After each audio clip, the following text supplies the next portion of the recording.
Before you were just playing, now you thought about it. Yeah, and I ran low on time and this and that and the other thing, and I lost the game. And I was ready. That's it. I've given up, by the way. I'm out of chess now. Oh, here we go again.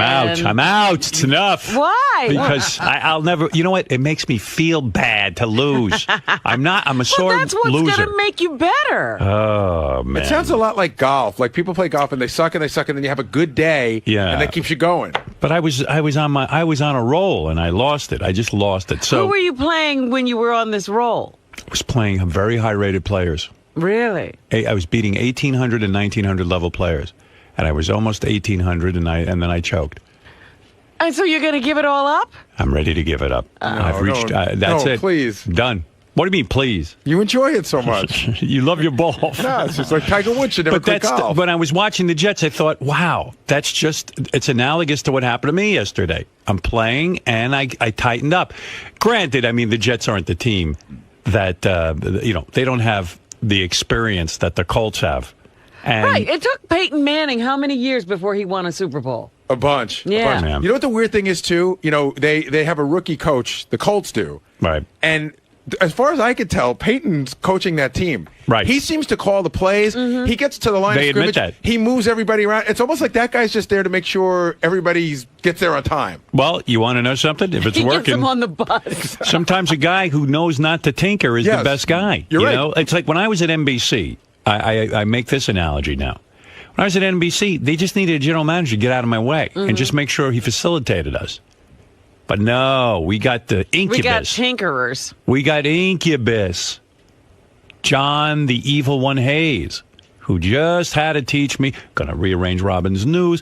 The guy never did a show in his life. Didn't have any credential to comment on anything, and he came in. There were no ratings on the rest of that station. It was infuriating, and so sometimes when you get a manager who can really sit there and just mind his own business basically and facilitate the superstar, it works. I thought one of the greatest quotes from anybody who ever ran our stations was Andy Bloom in Philadelphia. They interviewed him and they said, "What's the secret to syndicating Howard Stern?" And he said, "Run an ISDN line to New York and leave him alone." Right. That's right. That's absolutely right. And so there it is. The Jets are losers. I was depressed. I, too, was upset like Fa-Fa-Fu-Hi. For some reason, I'm as big a fan of the Jets as he is now. But I do have to say... But you weren't wearing green. I was glad to see the green go. You want to know something? I was upset that I should have had my dog in a Jets jersey. It would have been cute. I blew it. And also, the point of me telling you this story, I'm watching the Jets game, and I turned to Beth and I go, and Beth couldn't care less about the Jets. She goes, "Oh, you're being such a guy." I go, I know. Sometimes I got to do this. I didn't marry a guy. Yeah, I married a woman. Rest up for Dancing with the Stars. Right. That's right. We watched Celebrity Rehab right after the Jet game. He reclaimed his... femininity. Yeah. That's such a great show. But I was sitting there watching the Jet game, and I turned to Beth and I said, "I bet you Gary's in the theater watching there, and I wonder who's on the stool."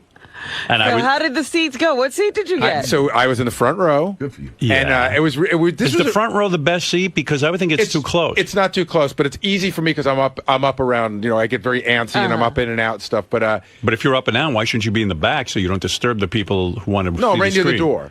Trust me, it's the best seat to stay out of the way. All right. And I sort of mapped it out. I invited a certain amount of friends. So who sat at that stupid bar you put in there? Jackson and his friends. Yeah. Jackson, and they were happy. They were thrilled. So for once, would you do a threesome if it were a man? No, come on, George. Well, there you are. Jesus Christ. And she might be interested in that. Oh, please. She better go find another sucker. No one cares about her interest. Yeah, no, it ain't going to happen. Follow-up question. Yeah. If that experience actually did present itself, and it was only going to happen one night, however, Don Buchwald calls you up and tells you, you have to fly out to L.A. for about an hour, do a gig, and you're going to get paid $1 million. Which would you actually choose? I think I would choose the threesome. Yeah, at this point. You're not flying for anything. I mean, that question might have meant something 15, 20 years ago. Yeah, right. So I got to ask Artie, what do you think about Dick Allen not getting into the Hall of Fame? I think he should be in the Hall of Fame. That's what I think. Who is Dick Allen? He's a baseball player. Well, I know that if he's going into the Hall of Fame. But he's like... about baseball, Dick Allen not getting in the Hall of Fame. One of the greatest baseball players that ever lived.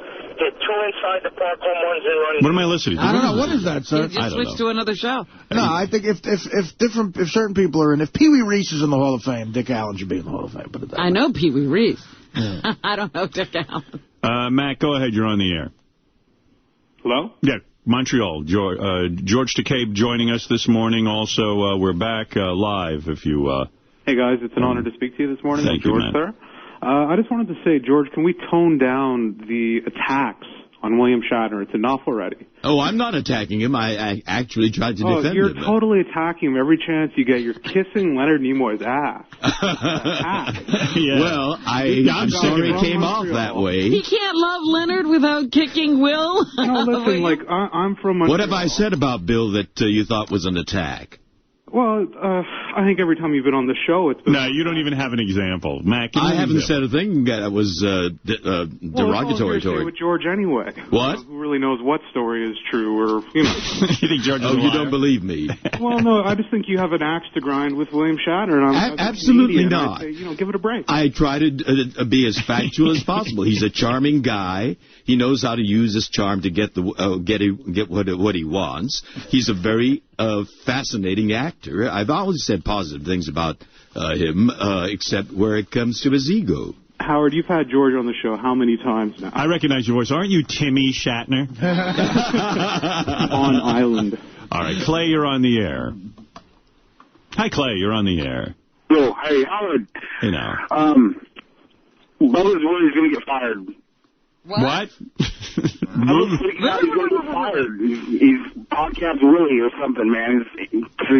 I have no idea what this guy's saying. He said something about Bubba's fired. Yeah, you know what? I wanted to try to bring that up, but Bubba, there's nutty stuff going on Bubba's show. Do you get a chance to listen? Not for 2 weeks. I haven't heard it. I'll start listening again. There's some guy on Sirius. I mean, don't get me wrong. It's amazing radio. And I know Robin listens a lot, but she's been out of the country. Yeah. I listen to Bubba all the time. Otherwise, I listen to Bubba all the time. But, no, I know. But there's a guy on Sirius who Bubba's in this insane feud with that, to where Bubba wants to get him fired or he wants to fist fight him, a guy named Jason Ellis. I don't know him. And I heard Bubba go on, a very entertaining, 5-minute tirade about this guy, Jason Ellis. And he was going, look, Jason, you're not in my world. As far as I'm concerned, you're never going to be in my world again. If you keep this up, I'm going to make some phone calls. I'm going to get you fired. Is this the skateboard guy? I think so. Yeah, I heard a fight between them once, and then I thought they straightened it out. No. It's back on? And last I heard, Bubba was fucking really pissed off.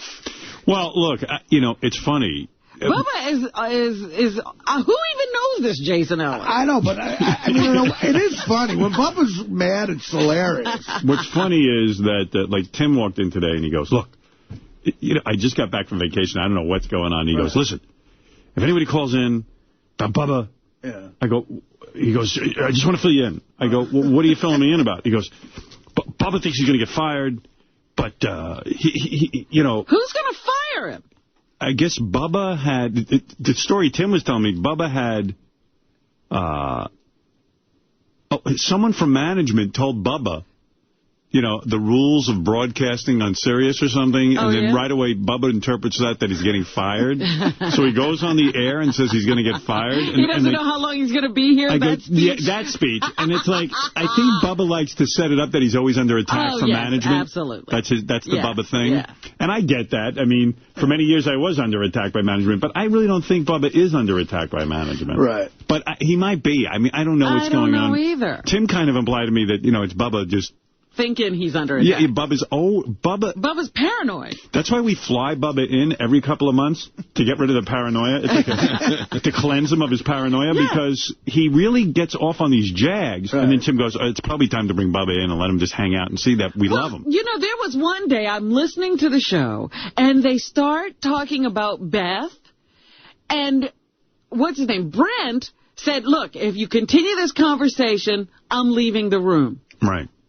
And I was like, well, he's saying he's hot for her. Right. He was saying nothing but complimentary Who, Bubba? things. Bubba. Right. And Brent said, if you continue this conversation, I'm leaving the room. And I said, what is he leaving the room Because he's for? a gentleman. He says, I don't think that if Howard's listening, he wants to hear this, and it could work out badly for us. And if you're going to continue, I'm leaving the room. I said, these guys are out of their I minds. like hearing Bubba saying he wants to fuck my girlfriend. That's what I know. I'm like listening to it going, he's totally off the charts wrong, Brent, in this area. And he's like, I'm not going there. I'm leaving the room. He's just, you know what? He's playing it smart. He's like, hey. He says, Howard's the boss, and if the phone rings, I don't know what to do. Those guys can talk about anything they want. Yeah. There's no problem with me. I found it entertaining, though. It was. I mean, when he's mad, he's funny. The one time he was mad at me, it was hilarious. You know, Jason sent a note to Brent over the vacation because something happened. I guess this thing happened. He goes, what's going on? We're getting all these emails. And Brent sent back this note about, like, serious corporate fucks with us worse than Clear Channel. We got a guy in a button. Really? They can't fuck with Howard, so they fuck with us. I mean, they really feel like they're under siege. Oh, my goodness. Really? For There's real? a guy on a button? I don't know. He says, every bit we come up with that are within the guidelines of Well, is it one of those bits like where they want to, like, you know, kill someone? Or, you know, I mean, I heard one of the sometimes you can go too far on Sirius. I've explained that to them. It's so funny because Bubba has that outside area, and he's got to figure out a way to use it. Yeah. I know. And the only thing to do out there is shoot at people or have shit fly at them from a fan. Right. Yeah, I mean, I think, like, they had explained to him, you know, you can't take a man on your show, electrocute him, and then rape him. Right. You know, and I think he gets upset when he's given any kind of guideline. I love those guys, but they really live on an island. Do you know what I mean? Like if they were in a corporate environment, they might act different, but they're out of this whole little area by themselves. And honestly, Brent doesn't have to, I am so not Brent's boss. I am so not the boss But he of these loves guys. you. Right. The guys were hired by Sirius. They came to me and said, would you like these guys on your channel? And I said, sure, I would love them. I'll tell you why. You know, here's the reasons. And I gave them 10 reasons why I thought they'd be a good choice. Right.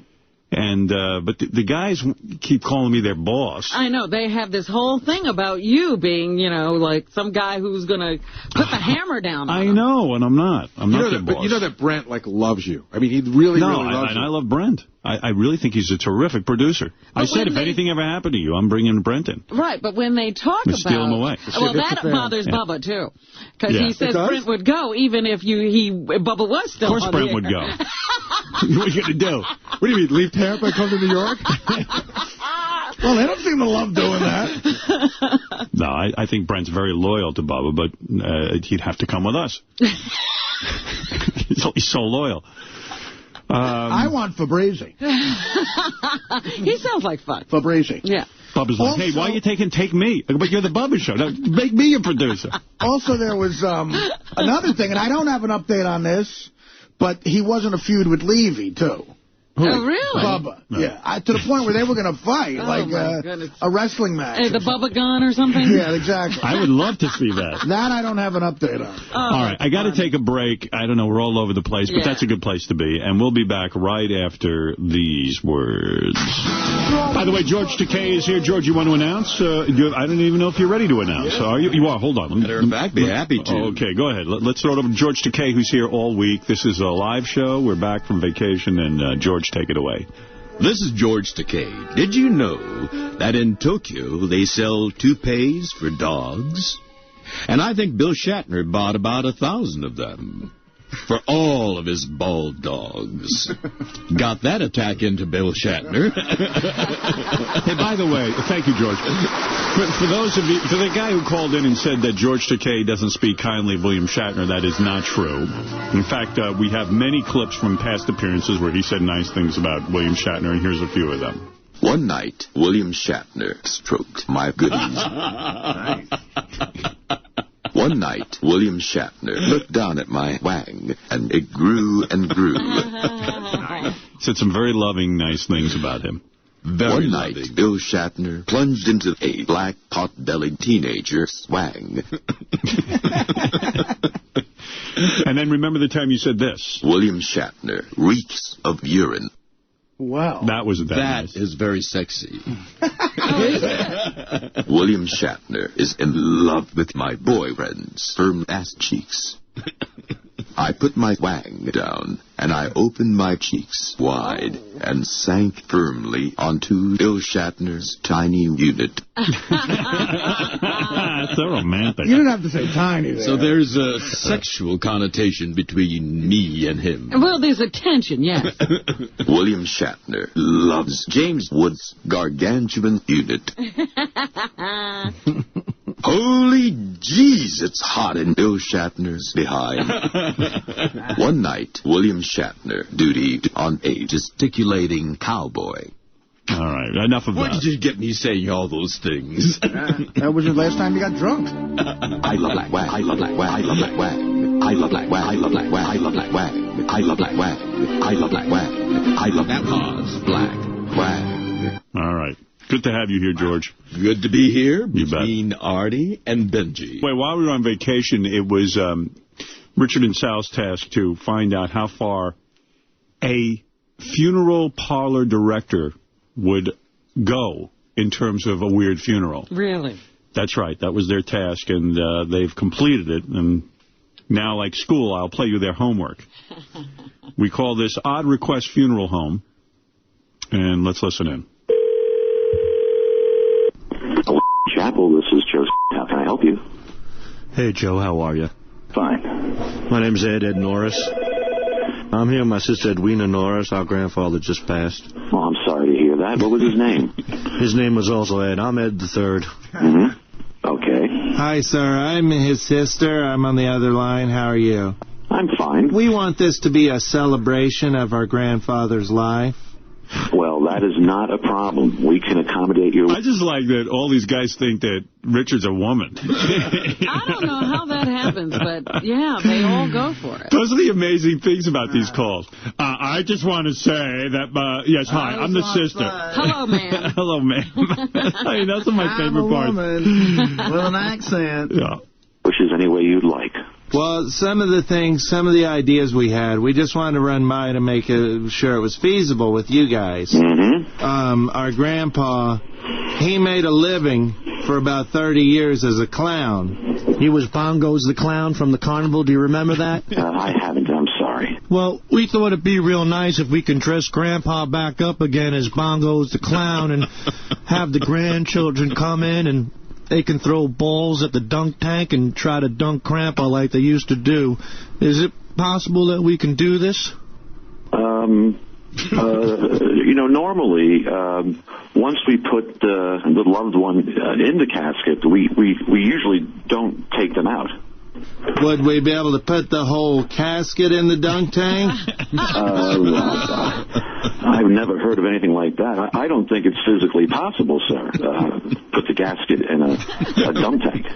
Can I ask you this? On the last day, can we make it an all-adult event without any children with a closed-door ceremony? Oh, well, that would be strictly up to the family in terms of limiting the children. Okay. Because Grandpa belonged to a nudist camp, and he had a tremendous amount of nude friends, and we thought it'd be real nice to have Grandpa nude in the casket and have all his friends come in naked to pay their respects. I'm having a very hard time with this conversation because it is so out of left field, so out there. Perhaps it would be better at this point if you and your sister came in for a face-to-face consultation. That's great. Now, Grandpa, we used to joke around because once in a while his balls would fall out of his pants, at Christmas and stuff. And yeah, I tell you, I'm not exaggerating. They hung down about half a foot. In other words, can you cut a hole in the bottom of the casket and make Grandpa's balls hang down so when people walk in? Let me stop you right there. I cannot continue this conversation any further. Is it possible, is it feasible you and your sister could come down today for a face-to-face meeting? And also, he had a cat that used to like to play with his balls. Could we bring it in to play with the balls hanging out of this is so sad, hanging out of the casket? I can't even think about this. Sir, I am at a loss for words here. I don't know. I've asked you repeatedly if you and your sister would come down for a face-to-face consultation. I don't know what else I could do to accommodate your family, sir.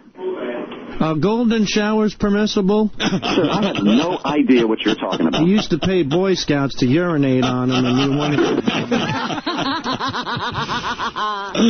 Jackie, you're on the... So there you go. You can only go so far. Jackie in L.A., you're on the air. Hello? Oh. Yes, hello? Oh, hi. Good morning, everyone. Welcome back. Thank you. I just want to say that the roast week was awesome. Roast week was awesome. Yes. While we were gone for 2 weeks. Yeah, they were playing some of the Gary roast as I was sitting here getting ready, and it was great. Well, we did a whole roast week.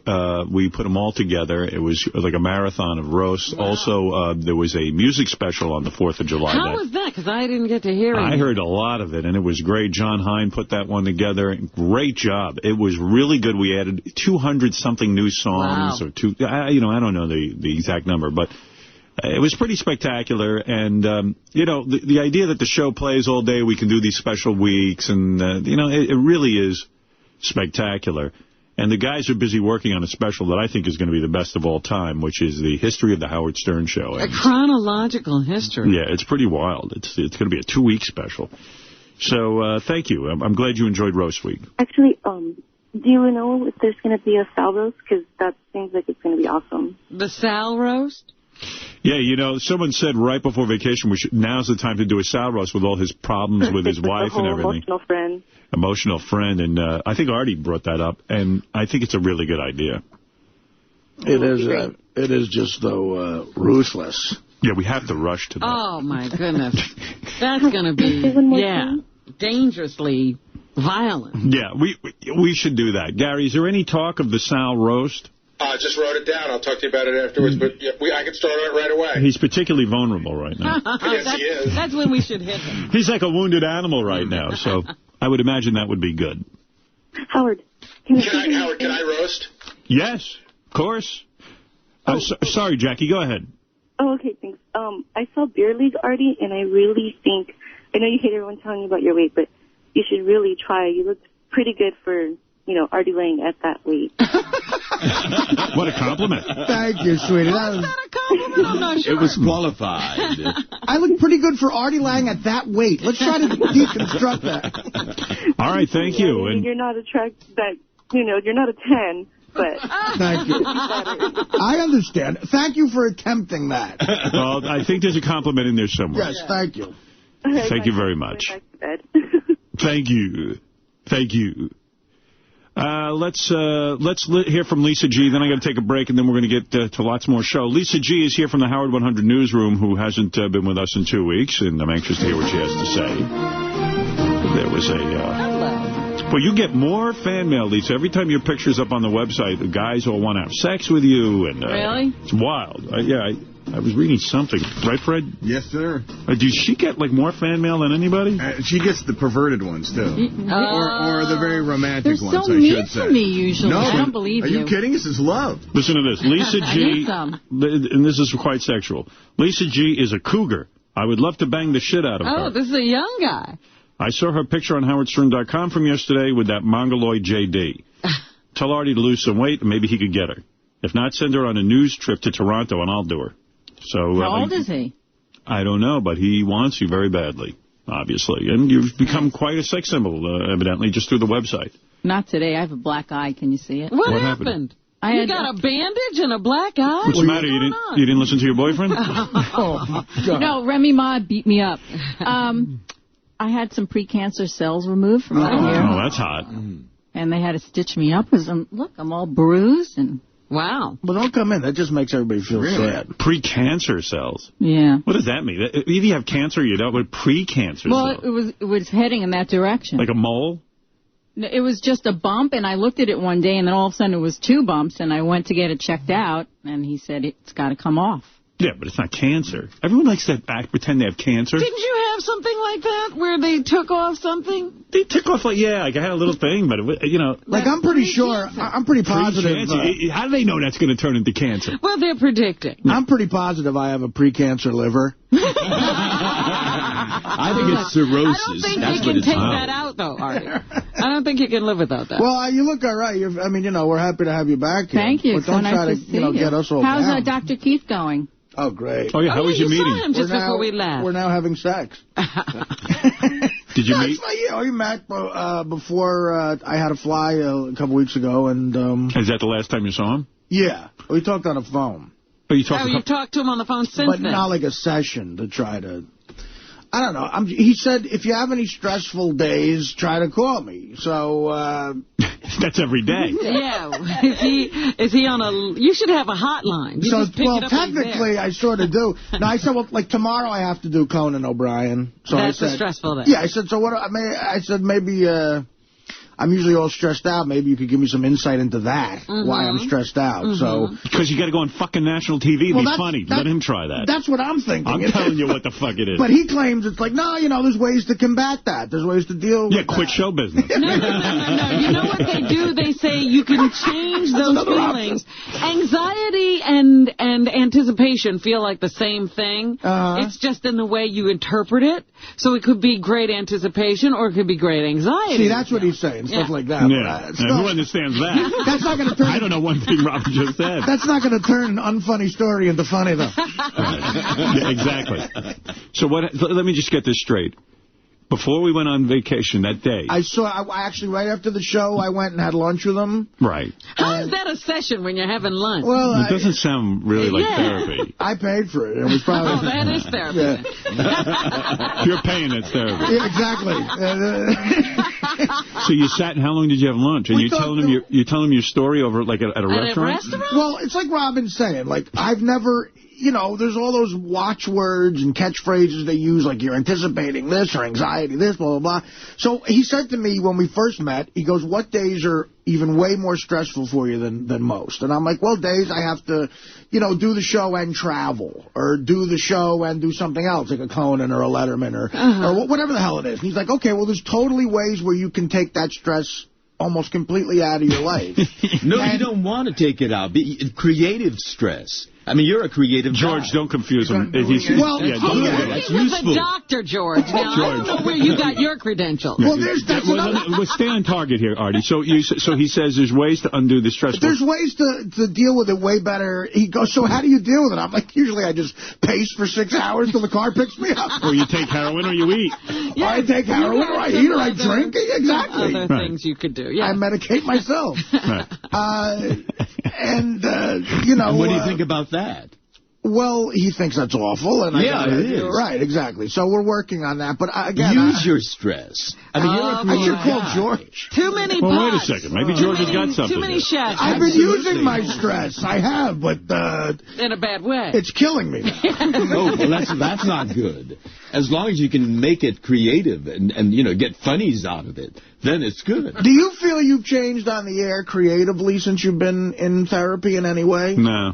I mean, I don't think you're any less funny than you ever were. I'm a fucking mess. Do you think you would be less funny, Artie? I think part of me thinks Everybody thinks that, but that is not true. Your stress doesn't make you funny. Right. Well, let me just tell you something. Miserable. You know what? Therapy can actually open you up so that you get more comedy. Well, do you understand what he's talking about, though? So you can see a way to make those days less stressful for you? Like, you're in therapy now. Do you think if you had if you had a day where you got to do Letterman after the show?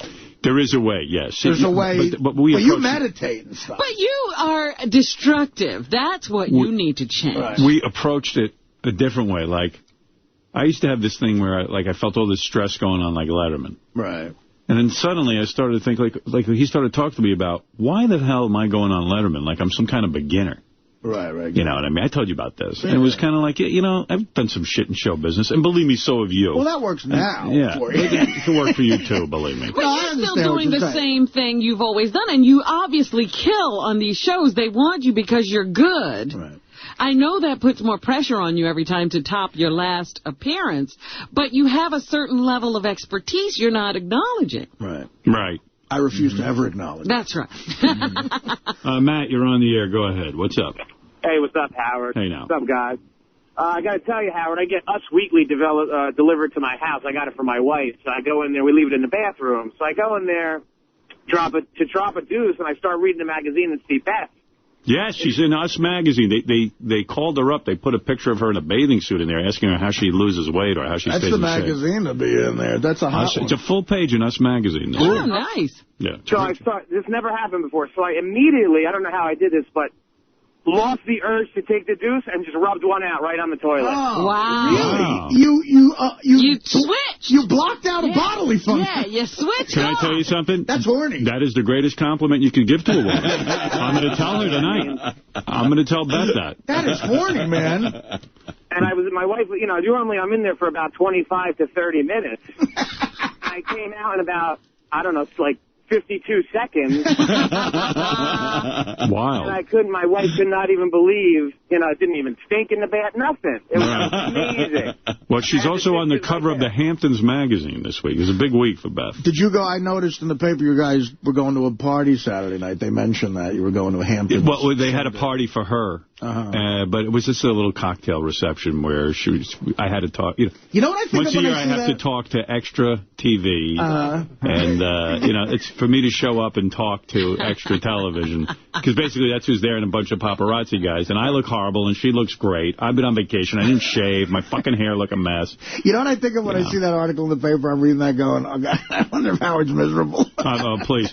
I only do it for her because, I mean, look, there's her cover. That's she looks fantastic. Right, but the big news is she says that she thinks the wedding will take place next summer. I said that. Wow. Oh, well, they attributed it to her. Yeah, but it was me. They were asking me, and I said, probably next summer. But I said that to you. I said, you know, maybe like in a year or so we'd get married. And she says she wants to be married in the Hamptons. Yeah, we both want to do that. Ooh, very nice. They're on the same page there. Good. We're on the same page. We love the Hamptons. She looks gorgeous. I like the ring. She's beautiful. I love. You know, they gave you credit look at the ring. for designing the ring. That was so cute. Yes. Holy shit, you really see that ring, yeah, don't I just noticed that. I was like, whoa. Yeah, she put it out there. Yeah. And there's another post, too. That's like a World Series ring. I know. That's like she won she deserves Super it. Bowl. Believe me, she deserves it. Oh, she's gorgeous. Damn right. Hey, George, you'd bang her, right? Would that turn you straight, George? Well, I'm a human being. Right. She's magnificent. See? That's a yes, I think. George can appreciate that. Yeah. You don't have to remind us in this room, George. We think you're a human being. I made it. That's beautiful. I love that picture. That ring is an I spread for Howard Stern ring. Stop That's what I told her when I gave it to her. Stop it. Joe Montana had to throw 5 touchdown passes. He still doesn't have a ring like that. Yeah. If Joe Montana spreads for Howard Stern, he gets a ring like that, too. What?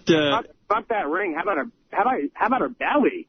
Well, that's not him. Yeah, you're talking about the Us Magazine Yeah, shot. we're looking at the Hamptons cover.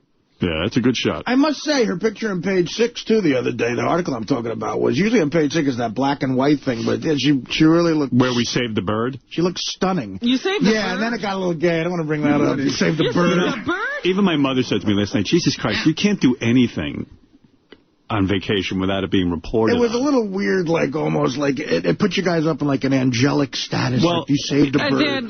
The new Angelina and Brad? Yes. You want to know what happened? But for birds. You want to know what happened? I was taking a walk on a beach. Yeah. And there's this bird sitting there. Beautiful big bird. Right. And every time I tried to get up and fly, his whole beak and everything, his whole head would just hit the ground. He was fucked up. I mean, like he was like he did tons of JD. Could have been drunk coming from a big Hamptons party. Yeah. Whatever that means. Jack Daniels. Oh, I don't know these terms. You know what JD is. So anyway. Please. It's a manly show. Yeah. I'm thinking of JD out there. What did JD do? So anyway. Like JD had just fucked the bird. The bird was all fucked up. So, like Beth, is Miss Animal Rights and all that shit. So she goes, we had to do something. She goes, I can't walk on the beach. I'm not going to leave this bird there. Wow, that is a good man. Would I just walk by that fucking bird? But wait a minute. Is she saying that, like, if somebody sees me walk by this bird, there'll be a story? No, she cannot. She wanted to help the bird. And the bird was really big, like almost the size of our dog. This is big and beautiful. Oh, my God. What kind of bird is this? It actually is something called a gannet, which I later, I'll tell you about the gannet. Did you actually see Big Bird in costume? So Big Bird. We run back to the house, and we called, there is in the Hamptons a wildlife rescue. Yes. Which desperately needs money, by the way. It's crazy to me that... they actually can rescue birds, even. They can rescue anything. Wow. There's probably all rich guys who work for it trying to get pussy. Like, I'm wildlife rescue. So they go, well, we're going to try and get someone there as quickly as we can. And so you stayed with the bird? They said, get a box get a towel, get the bird in the box, because if the bird is sitting on the beach and it can't fly, if the water comes in, it will die, because the water will sweep it out to sea and it'll die. Right. So now I'm getting boxes, and I'm talking about... You have to run off and get a box. I get 2 big, giant cardboard boxes, You load them never in... have time to do anything. Where are you getting time to do Don't it? ask this. Where'd you get the boxes from? I had some in my garage because we had moved. So I was like, oh, shit. So You ran back to the garage. Get to the garage, I get the car. Now, you bring the car? Yeah, and I'm writing a letter to the police saying, please don't give me a ticket because I'm rescuing a bird and we need your help. I mean, don't ask what's going on, because I know my car will get towed off. Don't give me the old bird rescue excuse, pal. Really? So, and thank God we called these guys Hampton's Wildlife Rescue. So I don't know who they are, but thank God they're out there. And so I get these boxes. And now Beth and I are in the car, and we get there, and we get back to the beach, and there's these 2 girls who... Other people on the beach ignore this fucking bird. They got cell phones. They're not helping us. Walking. The people don't give a shit. There was a topless broad walking around who looked like she was right out of a fucking modeling shoot. That's what I'd say. I mean, it was unbelievable. But anyway... She was topless? Yeah. You couldn't rescue her? No. I'm going to put her in a box. It's kind of weird, too, because it's kind of a family area. Like, right. She's walking around naked. I saw a chick over vacation. She had her legs spread. She was completely nude, whole vagina right out there, man. Right on the beach? Yeah, it was like, she was like laying there like she was on the gynecologist table. That's probably what happened to the bird. Yeah. Caught a whiff. So now the water's rushing in. We're on the phone to them. They're at least a half hour away. It's like an episode of Baywatch. These 2 girls are helping us out who are real nice. We're pushing sand around the bird so to help him protect him? To help protect him from the water rushing in. You couldn't pick the bird up and put it in the box? I was really afraid to. The bird was really just distressed and scared. And they said, also, by the way, be careful because the bird can poke your eyes out and stuff with his beak, you know. And I go, oh, great. I'll be walking around blind. So now a bird. What happened? Save the bird. The water's... I can't see. Now my children have a father who's blind. I walked with a stick because I saved a bird. The water's rushing up on the poor bird and all this kind of stuff. And like just out of the movies, they came in the nick of time. Just before the water got him? Right. Carted the bird off. How'd they get it? This woman came, who's the wife of one of Conan O'Brien's producers, who's super hot. This hot chick pulls up. She takes the bird, 1, 2, 3, wraps it in a towel, and puts it in a box, and that was it. And it didn't try to attack her? No. She knew exactly what to do. You throw the towel over it so that it never occurred to you to throw the towel over it? Oh, I couldn't. I was scared shitless. I mean, I really was, you know. Man. Thank God, because the water was, like, rushing in on this thing, and I was getting ready. So, anyway, long story short, they take the bird off. We hear from them the next day. The bird died. The bird is a gannet, and the gannets live only out on the open sea. That's a full-grown gannet. This was only a 3-year-old. That's a gannet. That's a mature gannet. The babies are like, the 3-year-olds are like gray in color. So you found a 3-year-old? Yes, it was young, and what's happening is something man is doing is... It's always man. You know, some microbe or something is getting into them, and they never come to the beach, but this woman's in distress from something. So our bird now has become part of medical research. They're trying to figure out why these birds are now coming in from the ocean. Right. And they're getting all confused. So anyway, I went over to this place, and the guys who run it, it's a guy and his wife. The wife started it 10 years ago. She had a job. She quit her job. They had no money. They have no funds. She took $10,000 of her own money. Her husband was furious and started this wildlife rescue thing. And they need money so bad. And I said, this is the Hamptons where people are all these wealthy dudes. How the fuck are they not making... Yeah, every time you turn around, there's another $30 billion house being sold, and they can't get money out there? But like for Christmas, you know what he bought his wife? An incubator. Because she needed an incubator. Like, they completely sacrificed everything in their lives for these animals. Wow. They got 2 deer living in their shed, you know what I mean, that they're trying to save. And then, like, it's like weird. Like, just like a turtle or something... it has, like, its shell all fucked up. They go, yeah, people run them over with their lawnmowers by accident, and they bring them to us, and we have to fix them. And so they're doing all this good. I mean, they're good people, you know. They're really doing their thing, and So somehow, now don't ask me how the fuck something like that ends up in the newspaper. But you are very funny because this only happens to you. Artie can be on a beach, there'll never be a dying bird. Yeah, but if there was, I wouldn't stop. But the point is, you don't even see a dying bird. This always happens to Howard. And what's weirder, you want to know the whole irony? He's always running into distressed animals. Don't ask. I saved the turtle. Don't ask what the fuck's going on with me. You saved the turtle. Yeah, I'm like Dr. Doolittle, except I don't get to speak to him. You really are Dr. Doolittle. You don't do anything. I thought you meant you gave Flo and Eddie a job here. No, I'm Dr. Do Nothing. So you know.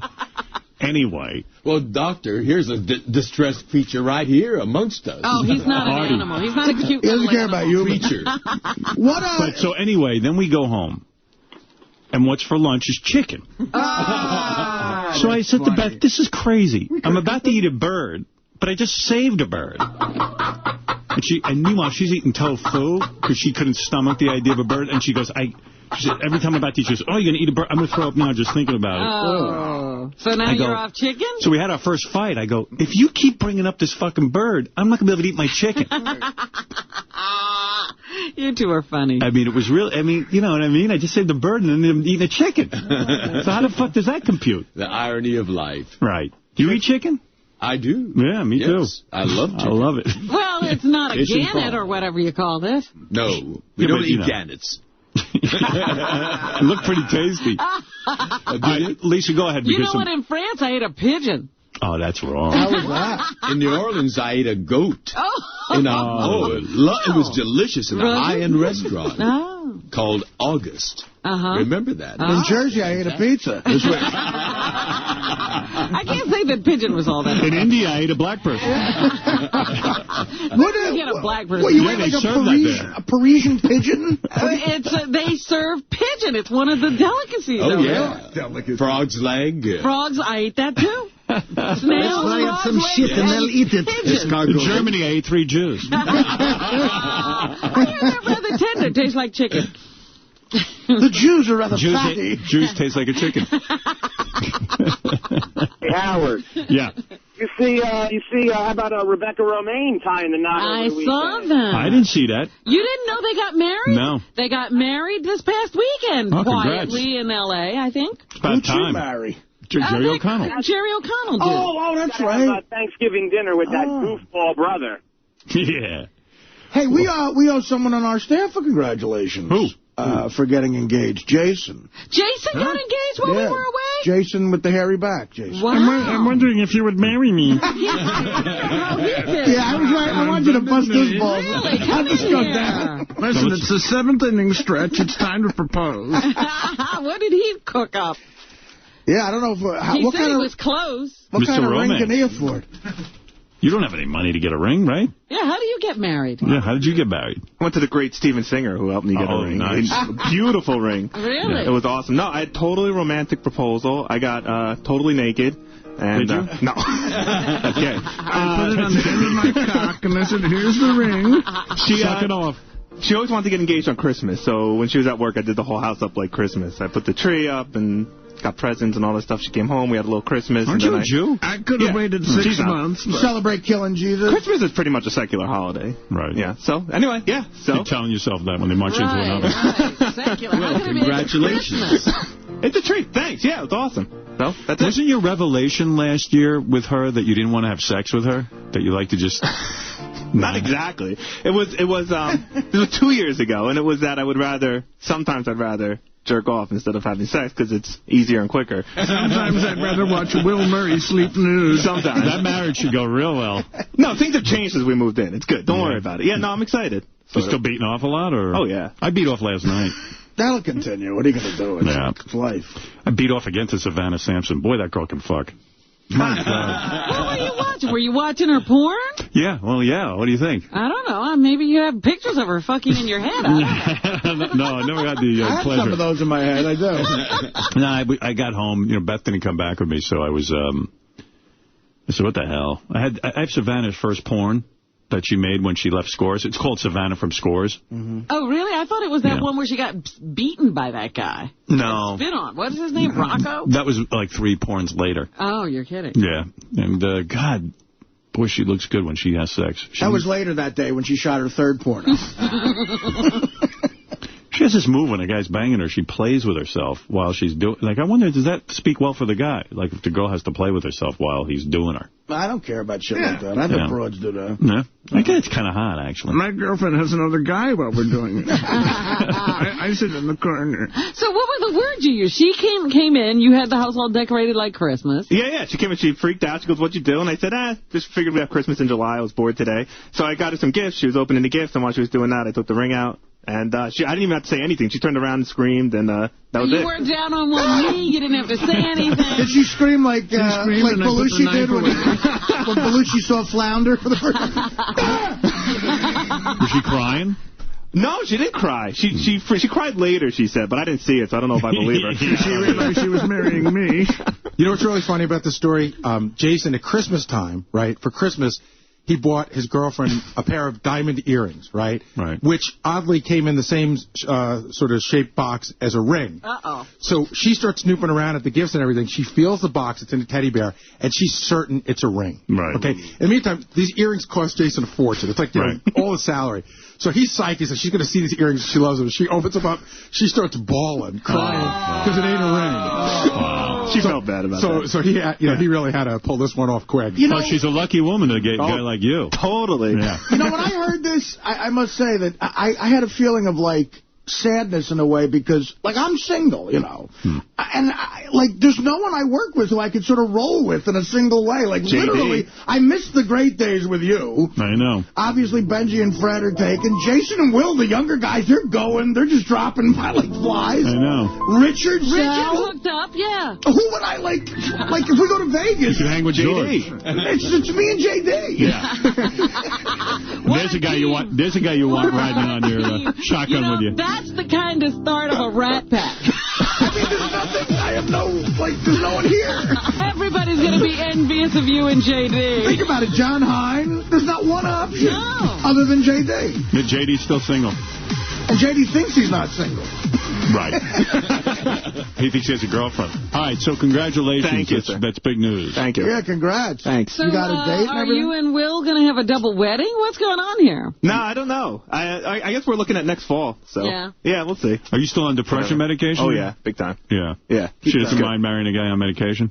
No, she likes it. She likes it. Yeah, I'm a better person to be around. What did you say that he got out of the whole medication? It makes him more what? More confident. More confident. Less anxiety, less being scared, and then certainly less depression. So and are you over the side effects of, like, the sexual stuff? Because those things you don't deal, that doesn't happen Well, anymore? no, that happened the first time I took them. It happened, like, later in the... like, it took like 6 or 7 months, and all of a sudden that showed up. So I got them to prescribe me... Mr. Happy is broken. I got them to prescribe me Viagra this time, just in case that shows up. Is that right? Yeah. So you could combat it with Viagra. That's what they said. I haven't had to use it yet. 28. You're 28? 28? Yeah. And you're on Viagra? No, I'm not on... I had the Viagra in case the side effects from the depression pills What affecting pill are you myself. on? What depression? Lexapro. Lexapro. Yeah. How much of that do you take? How many milligrams? 20. 20 milligrams a day? A day, yeah. That's the highest you could take. Wow. I asked. Everybody's so fucking depressed. You can take not anymore. Weren't you the one who told us when Stuttering John was on medication? Were you that one? No. I don't know what you're talking about. Because I think he was taking that for a while. Somebody found his pill. I got to tell you, all these guys on medication and Viagra's. Every young person now gets medicated. But the whole generation of Viagra and silicone, it's like, I got a fake heart on, you got fake tits. What happened to all the weight you lost? You're getting fat again. I had a bad July 4th drink, man. I'm going back on the diet today. I know those. Yeah. There was a lot of eating going on the last week. In fact, there was a special on the other day that, was tooling around the dial, and this woman was talking about women being overly aggressive is causing young men to be impotent. What? What do you mean? Yeah. That when women are aggressive sexually, right? And are just, they put it out there, guys get soft. Stop. That's what they were saying. Depends on the woman, I guess. 28, man, and you get married, huh? Yeah. I've been dating her for 7 years, so. Good Lord. Kind of young. But you're losing your hair, so now's a good time to get married. Thanks. When's the last chick You'd have a hard time getting another one. What's the last chick you banged before your wife? 7 years ago? No, because we broke up for a little bit, so like 4 years ago. Oh, I had a wild period. Yeah. I got a wild period. He went on a tear. I had the biggest eye roll I've ever seen in my life. No, I'm happy for him. Guess who's back? No, he's a good guy. I like Jason a lot. He's a great guy. Jason's a good guy. Yeah. Thank you, man. Congrats. Cool. Thank you. All right. Congratulations. And she's a nice girl, too. Yeah, she's actually way good looking. Very nice. Yeah. Good move doing it not on Christmas, because now you can get the ring back because it's a contract instead of a gift. That's true. Oh, Jesus. All the romance is gone. Yeah, Lisa. but he dressed the house up like Christmas. Lisa, might have a... let Lisa G finish. All right, I have one more big story. Russell Simmons went off on you last week. I have the tape. What is that He told you to F off, and I spoke to him the next day, and he says he's just pissed that he can't come on the show. That's all it is. You know what? I saw Russell over vacation. I was invited to a party where he was. And we shook hands and said hello, but he wasn't very friendly to me. You know, he wasn't like being nice, but he wasn't being mean. He was just like, hey, you know, how you doing? And then I kind of remembered that Gary said he had called a couple of times to come on the show. We've had him on the show once or twice, and it was fine. But, you know. Really? I don't even remember him being on the show. He was on, yeah. He was promoting a book at some point. And so we've had him on. So I don't know. He went off on me on Jay Thomas's show. I'll play you the whole tape. But he's just pissed that he can't come on the show. And well, he said that if he comes on this time, he will talk about his sex life with his new hot 24-year-old girlfriend. Yeah, well, I mean, yeah, because... What, did you say he was a boring guest? It wasn't that he was so boring. It's just that, like, he wasn't... You know, our show's kind of wild, and Russell's kind of a deep-thinking guy. But although on Jay Thomas's show, he sounded like he was out of his fucking mind. That he was such a deep thinker. And on our show, he got deep with us. He invented hip-hop, Robin. But anyway, you know... that takes a lot of thought. So anyway, like, I guess that bleeds over. Like, if you don't have a guy on, then you're a scumbag or something. Well, all these guys think everybody should say yes to them. Yeah, that's true. He's not a guy used to getting no. But I'll play you the tape if you want to hear it when we get back from the commercial. All right. So all we'll right. see you all day. All right. Thanks a lot, Lisa. All right. Lisa G, everyone. And that tape and so much more right after these words. You like that, huh, George? Fred, you know, it's amazing about Fred. He's so patient.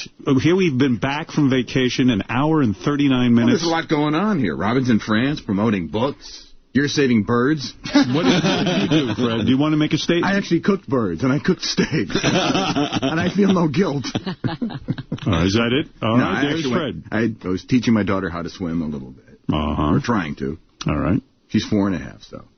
How's she doing? She's doing okay. Mm-hmm. You think she's holding her breath, and she's not.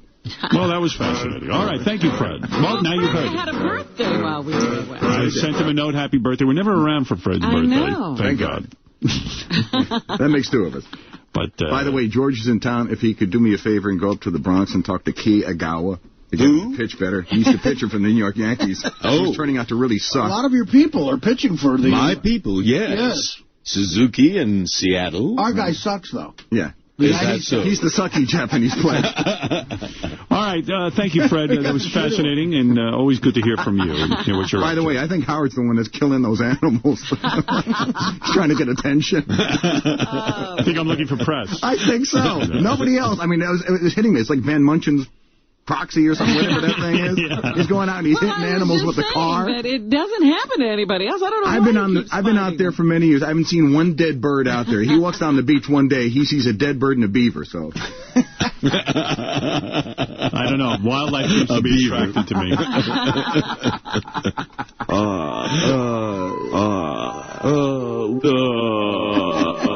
All right, here's a couple of mentions that happened while we were gone. This one really bothers me. And again, it's silly to be bothered by this, but it's just another example of somebody using me to get publicity.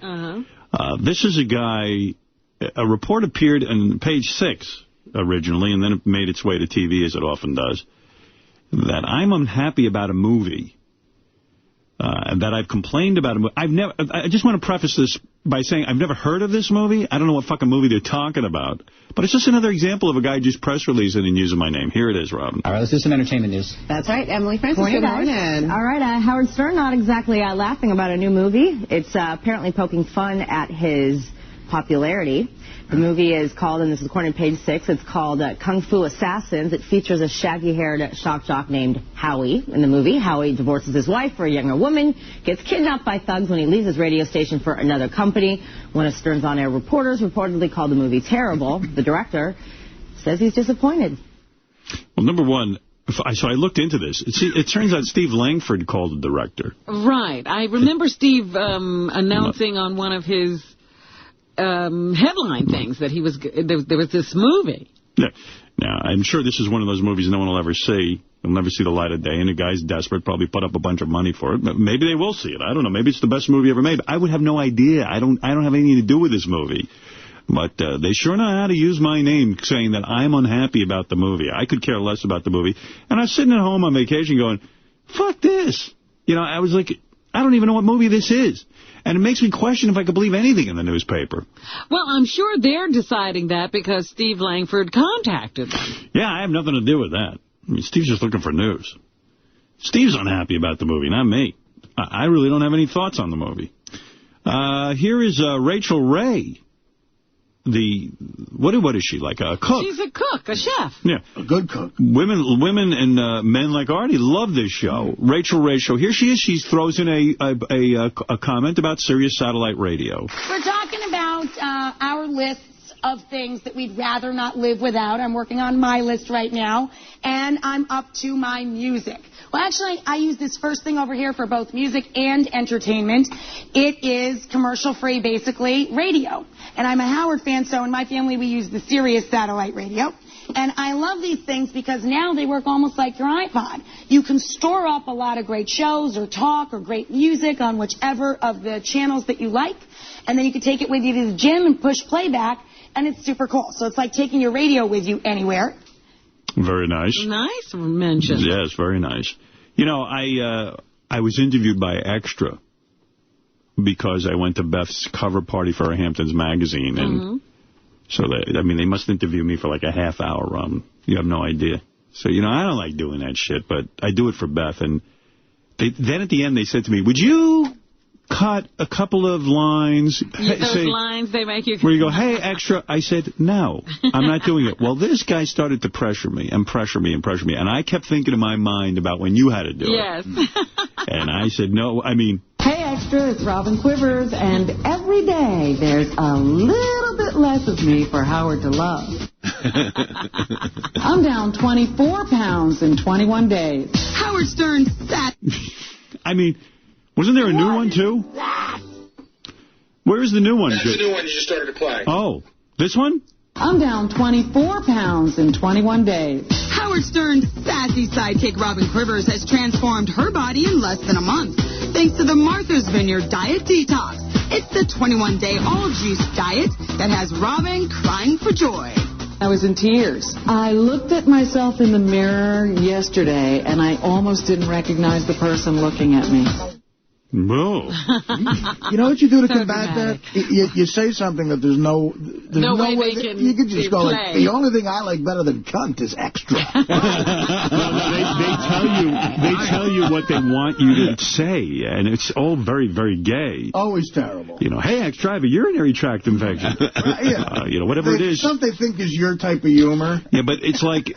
Oh, actually, it's no one's type of humor. I said to the guy, I just did a half-hour interview for you guys. I don't do that for anyone. I said, I'm doing it out of respect for my fiancée. Cut something up out of that. I said, give me a break. I said, that's it. That's enough. Give me a break, Extra. Leave me alone. So, you know, that was that. What made it on? I don't know. I just did it Saturday, so who knows? Aired it yet. No, they haven't. Mark McGrath is the host of that show. He used to be the lead singer of Sugar Ray. Now he's the host of Extra. Who could see that coming? I never saw that coming. I don't think he did either, but he always says nice stuff about it. Here he is being interviewed, and he always throws in a nice word about our show or me. I've had a sort of erratic life, and it works for me. So we'll see. Did I help you answer that question? You certainly did. And as far as downtime goes, do you ever have any? And when you do, what do you do?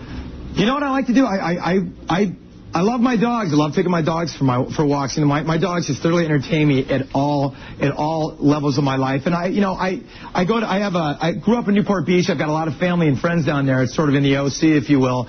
And so I go down there a lot on weekends. I love sports. I love basketball. A huge Laker fan. And I love Howard Stern. Listen to a lot of Howard Stern. Life is good for Mark McGrath. It blew right by that. Yeah, but that's pretty cool that he would say something like that. Here's Jay Thomas's show yesterday. You wanted to hear, this is Russell Simmons saying fuck Howard. I didn't, you know what, though. He's honest about it. He wants to be on our show, and we don't have him on, and so he really blasted me. Oh, my God. All those shows that I had more fun with you than all the hip-hop people, all the gay people. Watch this. Fuck them all. That's what I love. Fuck everyone. Oh, my God. Say fuck them all. Choke on fucking chicken bones and die. No, I'm a vegan. One show. A vegan. Don't even Howard's show first, then my show next, and that's all I give a fuck. Your show is fuck Howard's show. No, fuck Howard. I want you to repeat. Russell said fuck Howard. I can't say fuck Howard. He came to Sirius one show. Every other show. If I move to another company, I'll say fuck Howard. Why can't I say fuck Howard? Does he own your show, too? No, he doesn't. No, that's some bitch. I saw him at Ron Perlman's house Saturday. Fuck him. Tell him I said fuck him. Now, remember I said fuck him. Why do women? I like Deepak Chopra. I like the hip-hop people. Why? I like Jay Thomas. Why? I like, way to look at my like the gay, what's the name of the gay host? He was wonderful. Who else did I see? Wait a second. How does Ron Perlman, hold it, how does Ron Perlman, that ugly, ball-headed fuck, get all those women? How does he get all those women? That's my nigga. That's because of money. Funny and charming and sweet. That's because of the money. Leave him the fuck alone. That's my man. Is he charming and fuck sweet? Howard. I'm going to keep saying that. That bitch-ass nigga won't... Obviously, Jay has never been invited to Ron Perlman's house, so he wouldn't be saying that. You know what I mean? You don't get those invites if you're going to be saying that kind of shit. He's not going to get invited anyway. No. Let me on his show. You tell him I said that. Why won't he have you on his show? I don't know. I called Gary 4 fucking times. You know why? Because he thinks it's going to be about spirituality and sweetness and all that shit. Well, shit, sweetness. I got more. No, I don't know about that. He's sold a lot of unhappy shit, but he's happy too. Wait one second. You know what? I hate to say he's happy too. Make a CD of this and send it to Gary. Tell Gary fuck him too. Yeah. Tell Gary send it to Gary. You know. By the way, this is the fucking Jay Thomas show. Tell Gary fuck him. Buy my book, bitch. Do you, Russell Simmons, bitch-ass nigga, 12 laws to access the power to achieve your happiness? I had so many friends, mutual friends of ours. I guess I'm not his friend anymore. Fuck him. He's got a sweet girlfriend now. Is that his wife now? Not yet. She's very sweet. Not yet. But I see this nigga, he's standing up in the corner like trying to front like he don't know that everybody in the universe called him that I could be on his show. I want to sell my book. I'm with asshole. I'm going to send it over. You'll see. Watch this. And I would have been a big smile go like this. Howard, would you like to do Russell Simmons? Tell him to buy my fucking book, bitch-ass nigga. Anyway, thank you so much. It was a great pleasure. I am glad. And you're a happy, sweet man. I really like you. I'm a good person. So much. Russell Simmons has been with us. Buy the book, Do You. It's also subtitled Fuck Howard. And this is Jay Thomas. Oprah had me on her show, bitch. No, I'm just playing. No, Oprah, we may end up with them. I'm not going to say anything about those people. What? So, do they really? Why, they're going to own the whole station now? Yeah. Is Howard going to own Sirius?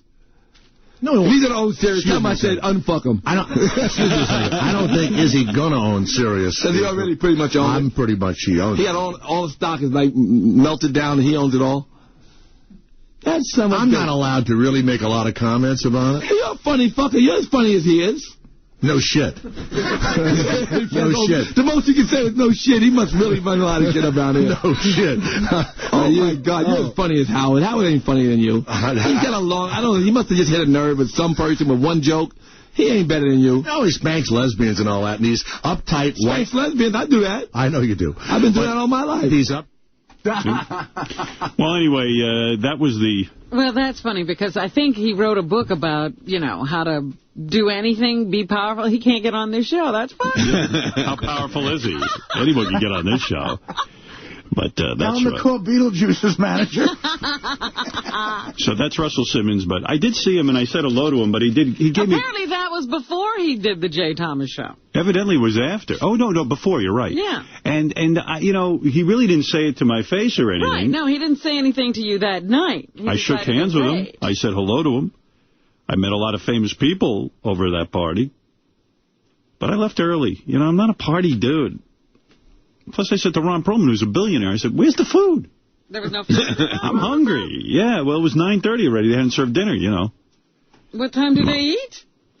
I think around 10, and then I heard Billy Joel and John Bon Jovi got up and performed at his house. You missed that? I missed all of it. Oh, my goodness. Because, you know, man, I'm just like, I'm hungry. I want to go to bed. I'm hungry. What time did they call the party for, Howard? 8 o'clock. 8 o'clock. Right. So you expected to eat at 8? I want to walk in and eat so I could be home in bed by 9:30. So they were having like a cocktail thing before I am such a miserable man. I mean, I get invited to like a celebrity party, which is rare for me, you know.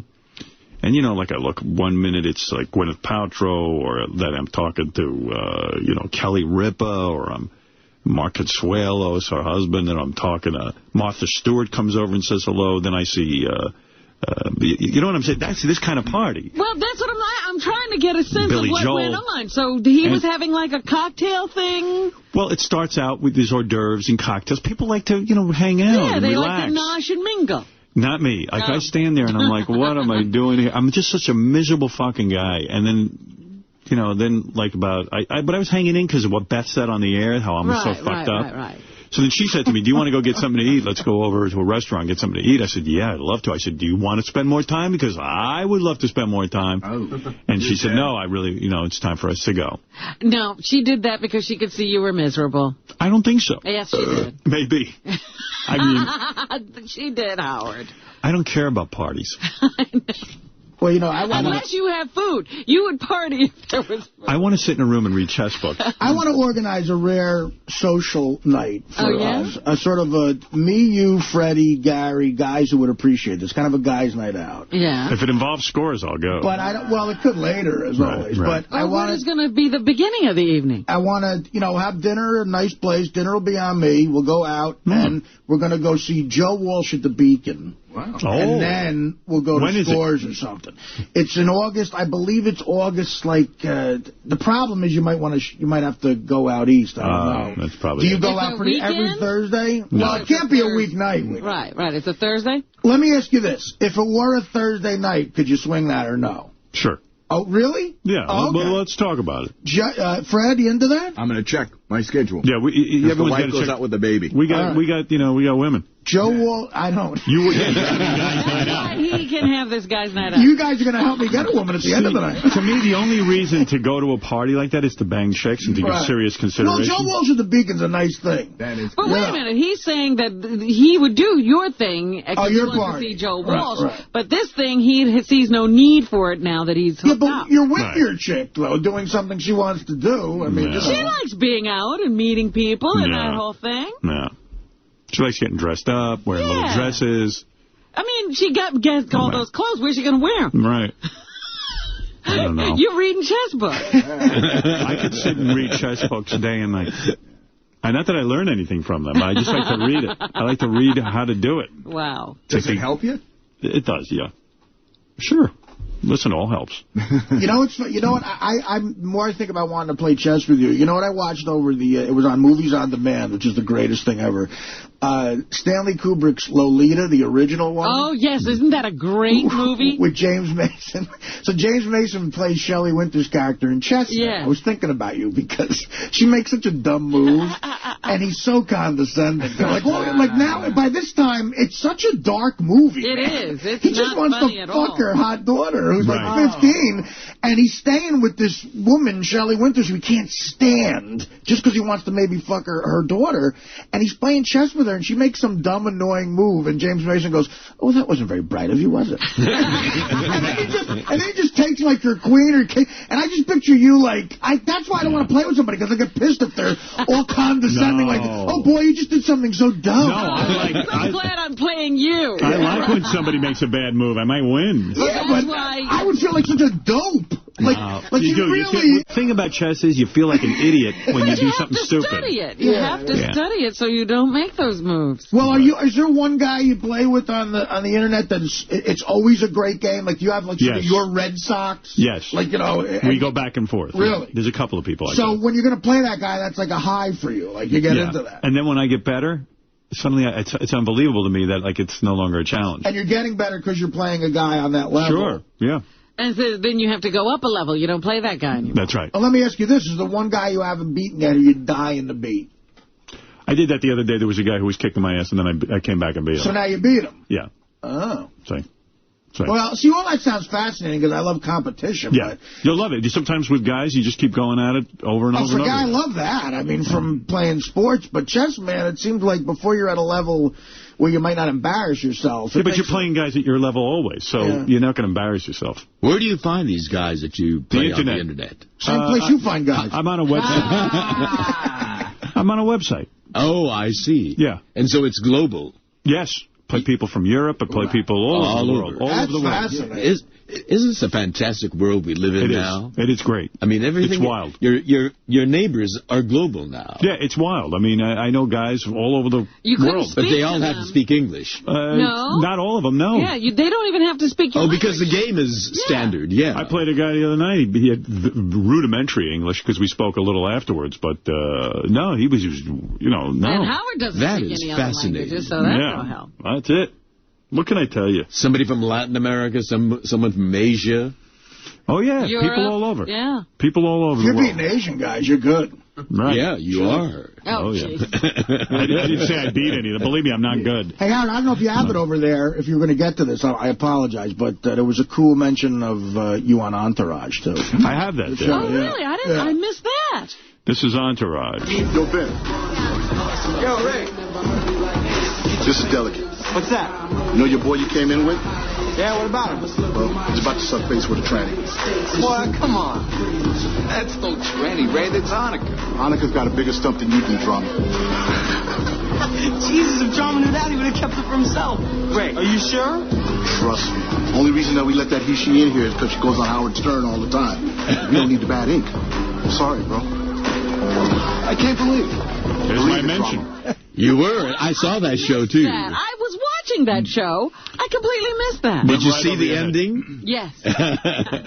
She does she gets into a car, and she does have a lot of junk. Yeah, it was funny. You see her wiener? Yeah. Wow. That's fucked up. And I didn't notice that mention, but like you, I didn't hang on to it. Yeah.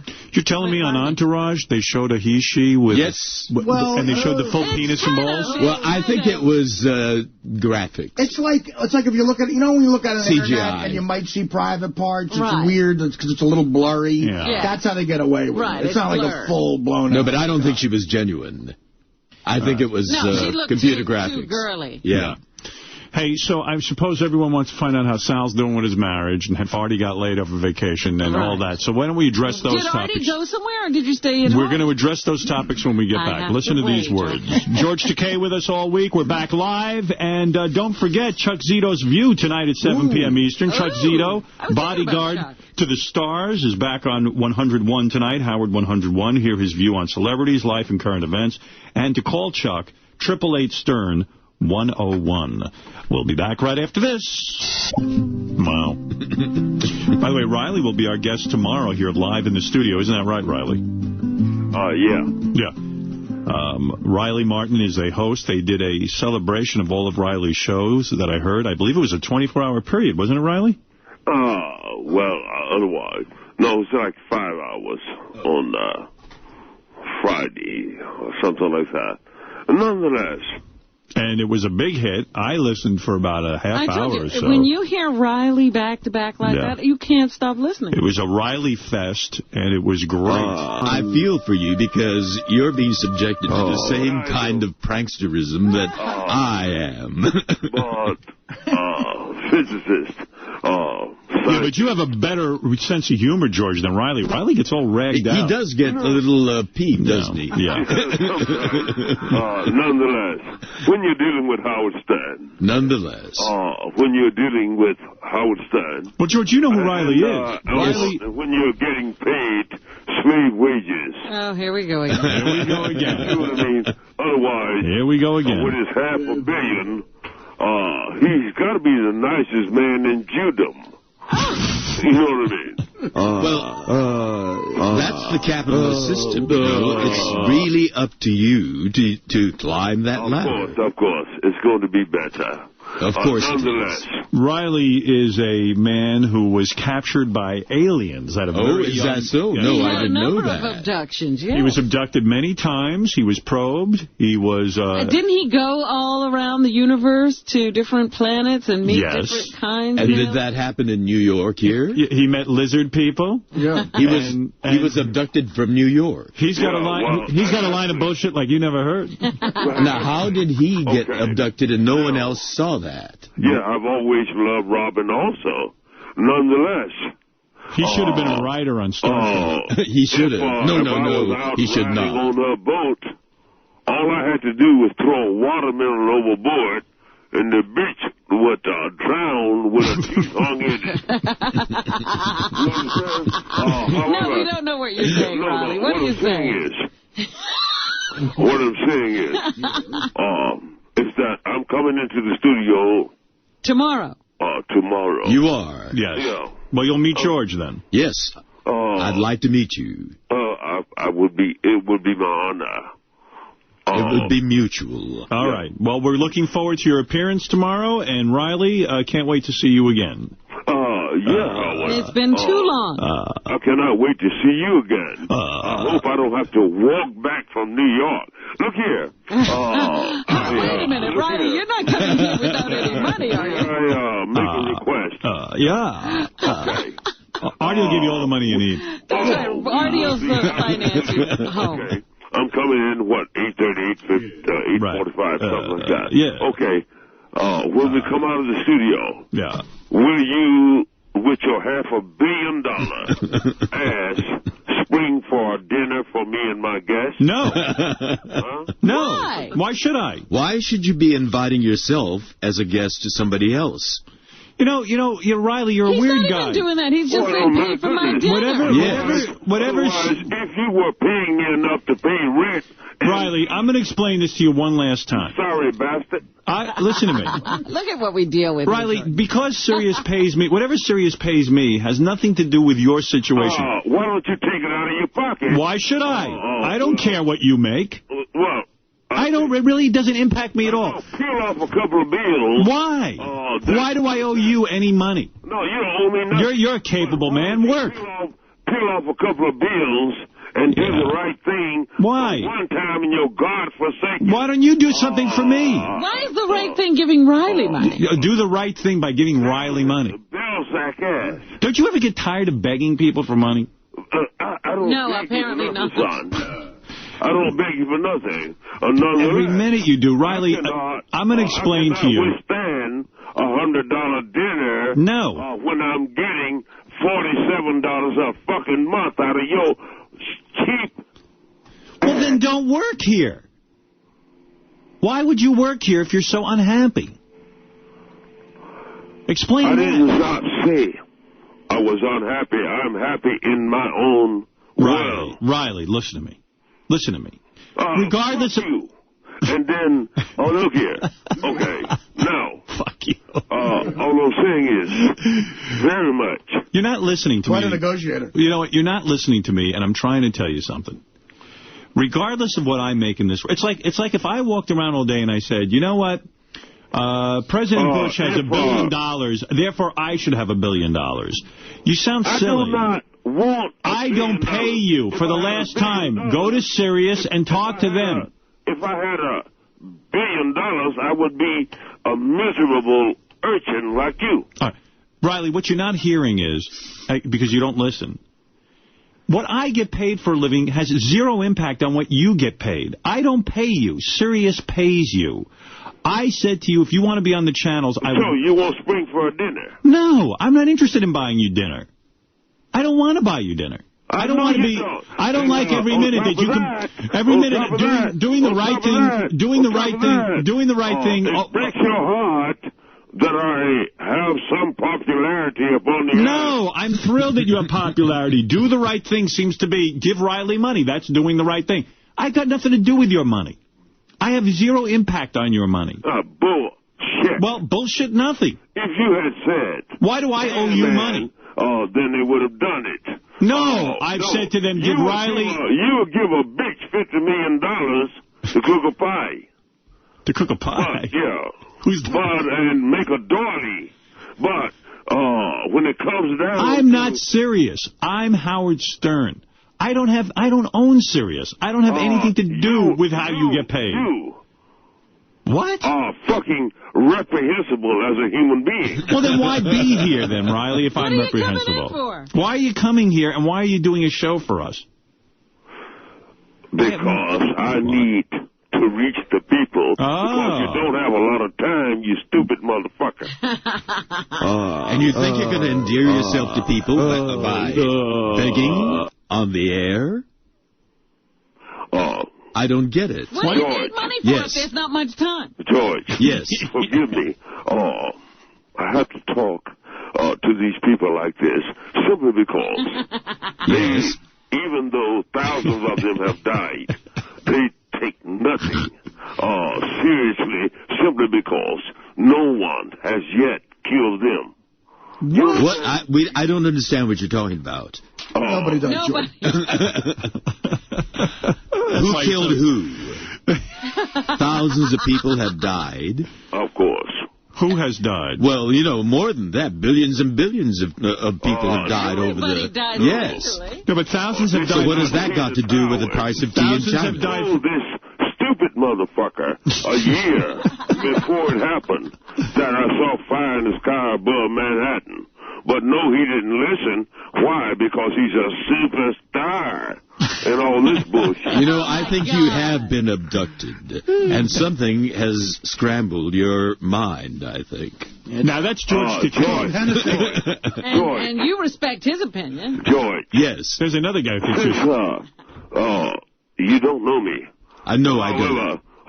Nonetheless, since you made a movie, and William Shatner, with his itty-bitty penis, probably fucked you in order for you to get the part. No. Now you have become so grievously biggie until you will insult Riley Martin. Oh, dear. Grievously insult you.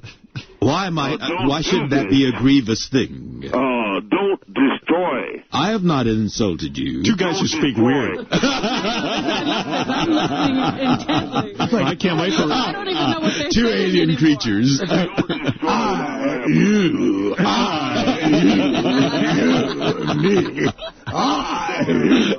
opinion of you. Well, look at here. We're gonna have you visiting us tomorrow, aren't we? I don't know. Maybe he's not going to. Yes, there may be a change of thought. What do you think, Howard? Is the dinner thing a deal breaker with you, Riley? You're not going to come in tomorrow unless Howard buys you dinner? Well, no, he don't have to buy dinner. In fact, I can get a hot dog on the corner. That's fine. Which is all I can fucking afford on the salary I'm making. I don't even think you could afford a hot dog on the salary you're making. I wouldn't trust it either. Of course. And so this pleases you very much, doesn't it? Hot dog on it doesn't please me. I just think that, Riley, you're a guy who is on these you've managed to be on these channels. Okay. Manage my ass. And if I wasn't producing, I wouldn't be there. Who knows what you're producing? It's satellite. We have no clue what you're producing. We just think it's a funny show. And the fact of the matter is we're giving you an opportunity. After that, Sirius takes over and negotiates with people. I don't have anything to do with what they pay you. I don't have anything to do with what they pay Bubba the Love Sponge. I've said give Bubba as much money as you can give him. Have brains. You don't. But that's not. I don't hold that against you, son. How many beers have we had this morning? Yeah, that's a good question. Robin, how much collard greens have you eaten? How many? Answer my question and then I'll answer yours. I'll answer yours. Have you taken, bitch? Answer my question, then I'll answer yours. To get bulimic. You're fucking travesty. I can't wait for tomorrow's appearance. There's too many. So pleasant. There's too many oxidants in collard greens. She doesn't need those anymore. Of course. Moreover. Yeah, of course. Nonetheless. If you throw the pig feet at the bitch, you jump over a boat. Right. You said that once with watermelon. Oh, no. With a pig feet and a watermelon, you will shoot to drown, you bitch. All I'm coming down on your ass. But, Riley, if something's coming, why do you need money? My darling, I cannot eat and pay rent on what you dirty motherfuckers are paying me. Can you imagine if this guy... What did you do before us? If Riley was a guy who had encountered alien technology, he could take any simple invention. Why did he need anything? He should be a If I had the resources, I could run your house on $300. But, Riley, you've had this information for years. They started abducting you when you were a child. I understand because you think you're immutable because you got some money. No, we don't. You won't listen to anything because you cannot see reason. Well, we're not saying we're smart. You won't. All right, listen, Riley, save some of this shit for tomorrow. Yeah, really. Yeah, save some of this for tomorrow. Too good. We'll look forward. Hey, what I'm saying now is a speck of what may happen to your janky asses. All right, well, we look forward to speaking to you tomorrow. Riley Martin is a radio host here on Howard 101. He is a noted... Nut. And George, yes, you have broken my heart. Well, how's that? You're saying, well, there's a nigger. Who said that? I certainly did not. What? Did you call him a nigger? I did not. George, you did that. We have recordings of this. He is insignificant because I was on a paper and plastic piece of shit show for a long time. Therefore, I am greater than he. And you shouldn't think But you shouldn't say things that are unfactual. I did not say what you accuse me of saying. All I'm saying is that I've always had a very high opinion of you. Well, thank you very much. And what have I done to... in fact, I had a great love for you. And now you're going to say, should we invite him or not? Oh, I did not say that. You understand? Because you're buying into, look. No, I'm responding to what you're saying, and I just can't make head or tail out of what you're saying. No one can. We would have to take a Hansu knife to cut your lips off the suction of Howard's ass. All right, Riley, well, listen, drink a lot before you come tomorrow. And Riley, I have never heard George use the N-word sober. I have not. Well, I didn't say he used it, but that's in his heart. How do you know my heart? What's in his heart? Geez, unless some young black guy's banging you or something. You know, what you accuse me of, and of my heart, is the most despicable. Is that I spoke highly of you, and then you put me down. No. I'm trying to make some sense out of what you're saying, and I find it very difficult to get some rational... scientific knowledge. What? Ask me any question you so desire tomorrow. And if I do not acquit myself well, then I am stupid. All right, well, that's a challenge. George, would you come up with a list of questions? I really didn't understand, because we were talking over each other. What did he say? I don't know. He said, blah, blah, blah, blah, blah, blah, blah. Moreover. Nonetheless. Get it? Howard. Yes. I do not want to meet you on an adversarial foot because I do admire you. Thank you, and I do you, and I wish you would understand once and for all, I have zero to do what they pay you here. I recommended you. No! Here we go again. I don't. I have said to them, would you please understand that I think Riley Martin is terrific on the radio. I would like to have him on these channels. Can you do whatever it takes to get him? And then it is up to them what they will do with that. I have said innumerably. I tell you what, Howard. Indelibly. Howard. Your personality is about as large as your dick, which is nil. Well, you know what? I don't know what clout you think I have with your salary negotiation. And Bubba the Love Sponge seems to understand. He said to me, I said, let's get Bubba on the channel. Then it's up to them to pay them. They pay me. I made my deal. Now it's up to you to make your deal. Okay. All I can do is recommend. Done right the next time because you caught a novice who's not well versed in business acumen. Right. All right. Next year it won't be that way. Nonetheless. All right. I gotta go. I'll see you tomorrow. And Robin. I'll see you tomorrow. Robin. I'm busy chasing a Bigfoot. No, I still love you. See you tomorrow, Riley. All right. Take care. Nem care. Oh, what 10 in 1. The iPhone came out. Did you get one? No. I have met someone with one who works with us, and he loves it. Jim McClure. It's so funny. I mean, people were carrying on with this iPhone like it was God's gift. So we sent High Pitch Mike down to interview people online. People were online. This first guy, I think, was from Canada, like flew down or something. I mean... yeah, people were crazy for this thing. How long have you been waiting in line? Since 2 o'clock. So 2 p.m., 6 now, about 4 hours? Yeah, 4 hours exactly. Why 4 hours for a phone? Because it's the most revolutionary phone ever created by the hand of man, and it actually works. And what is it you're most looking forward to using on the phone? Just being able to touch everything and not have buttons anymore. Fluid and transitions and just a futuristic phone. It's almost like we're living in the Star Trek age. If you could get inside, get in your phone, and they tell you could end the Iraq war by giving up your phone, would you? Of course I would. No questions asked. Do you think getting this phone, do you think it's going to make you cooler? Do you think people are going to walk down the street and say, oh, look at that, he's got an iPhone? Well, this guy just took it out, and he pretty much stopped traffic. He, blocked the whole line for, a whole 10 minutes. So, yeah, I think it will do that. So you think it's a chick magnet? It's an everything magnet. Who knows if the guy's into chicks? You know, the way people carry on with his iPhone...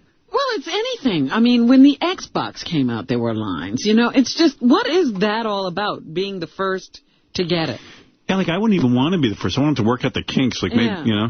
And there are kinks there, I'm told. I saw Jim McClure over the weekend, who produces the wrap-up show, amongst many others on our channels, and he loves it. He showed it to me. Are you going to get it? Well, I'm no computer guy, as you know, but I don't love the fact that it's, I don't know exactly what you call that, but it's just all touchscreen, you know what I mean? And to me, that could get sloppy. And he's you could have something on your fingers. You could have food on your fingers. I don't know, whatever. Yeah, I mean, I don't know. You're touching the screen, and it could be Russian dressing. Maybe it'd be good for you. Maybe you won't eat so much if you had the new iPhone. You wouldn't have greasy fingers. I can't see your number through the coleslaw.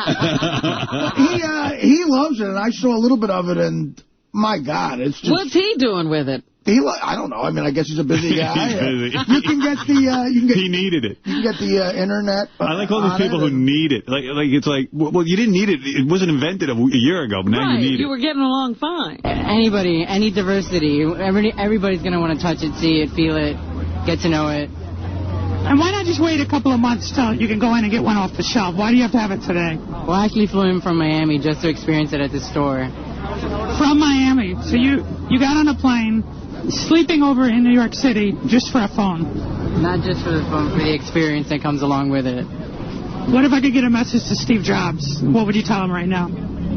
That he's forever changing the world with everything he comes out, even though he is very self-indulged. But it doesn't matter because he does make great products. But isn't there something better you could be spending your time doing? Absolutely. Right at this moment, no. I'm young, I'm 21. And I'm experiencing a revolution that will, whether this phone is successful or not, it will change the way phones are made, just like the computers. And do you live with your mom? No, I live alone. I like High Pitch Mike getting to make fun of anyone, but, he's usually on the receiving end. So you got on a plane? You live with your mom? Yeah, Miami, and you slept over in New York. That's a guy who went to Disneyland by himself. I know. It's the latest craze, and it, too, will pass. Going to Disneyland by yourself? How long have you been waiting in line? Since about 1 o'clock. 1 p.m.? 1 p.m., yeah. So almost 5 or 6 hours? Yeah. Why for a phone? I'm not doing it for a phone. I'm doing it for the 2,000 friends who have joined me waiting online. But what's so special about this iPhone? Because it is an iPhone. It's a matter of it's the first of its kind. It's a new gadget. It's a new device. A lot of products. Some of them have been turkeys. Some of them have been eagles. If you had a message to give to Steve Jobs right now, what would it be? Steve, Gen 2 iPhone. Gen 2 iPhone. So you're already ready for the next one. You don't even care about this one? No, this one is the first step. They've got a lot of improvements to make, and I hope they make them quickly. He's already complaining he hasn't even gotten one yet. They have a lot of improvements to make. Well, you know, he's sticking with that Segway. I think that's one of the turkeys he bought. Segway. I didn't even know it was called a Segway. Segway, yeah. That's funny. That is such a douchey-looking thing. It's like a skateboard with a stick on it. And, right, and you got to lean. Like there are police now that are using it. Yeah, that's different. I would love to be chased by a cop on a Segway. I know. You see them in resort towns. It's really funny. Stop. Yeah, whatever. I mean, in the name of love. I'd rather be a bicycle cop. Really? I'd rather be a and horse what's the feature cop. you're most looking forward to using? The video iPod, the widescreen video iPod. Would you trade in your phone for another Lord of the Rings movie? No. If they could make another movie for the trilogy, you don't want it? No. I wouldn't trade my iPhone for another Star Wars movie. What if you could end the Iraq War by giving up this phone? I would buy 10 or more and give them all away. And why not just wait a couple of months till it's on the shelf? You know, why wait today this long for it? It was, again, for the people. It was for waiting online with everybody. It was waiting. It was the... Do you understand that at all? No. Waiting online with the people? I mean, that's what people used to do for, you know, Springsteen tickets. I guess that's replaced. Or movies. Yeah, but that's a one-time... I mean, that's an event that's going to happen. It's a one-time thing. This phone is just going to be for sale for forever. Right. You can get it anytime. Well, like people who line up at 11 o'clock at night to be the first one to see a screening at midnight. How about those retards who go to Star Trek conventions? Yeah, those guys. Well, you know, there are retards, too, but there are people like Neil Armstrong. It was the whole experience of being with all these people here for the same thing, for an iPhone. You think this is like a cool product? You think this is going to enhance your image? Will it make you cooler to have an iPhone when you walk down the street? I'm riding a Segway. Nothing could be geekier and dorkier than that. The iPhone, I think, will just prove that I'm still a geek. You live with your mom? No, actually, I live next door to my mom. He drives a Segway. They put me out. He's got an iPhone, and he lives next door to his mom. We're tunneling into my mother's house. She doesn't know it. Segue to the mother's house to get the laundry done. All right, do we want to find out if Artie got laid, or do we want to find out if Sal's marriage is still together? Yeah. Well, the two actually, you don't know this, the two they actually collide? connect. I fucked Sal's wife. You wish. There you go. No, really. We can move on. Did you get laid over That's, the... of course, a joke. Yeah, did you? Yes, I did. You did? Yes, I did. Who's the lucky girl? Good for you. The lucky girl? The one that said no. The one that wasn't drunk enough. The millions who said no are the lucky one. Now, what happened? No, I had a good old-fashioned where I had a gig in Pittsburgh, and... How'd that go, by the way? I got a good old-fashioned on-the-road fuck. This was like a groupie? Let me ask you, did the chick know she was road hole, or did she think she was more? Oh, my God.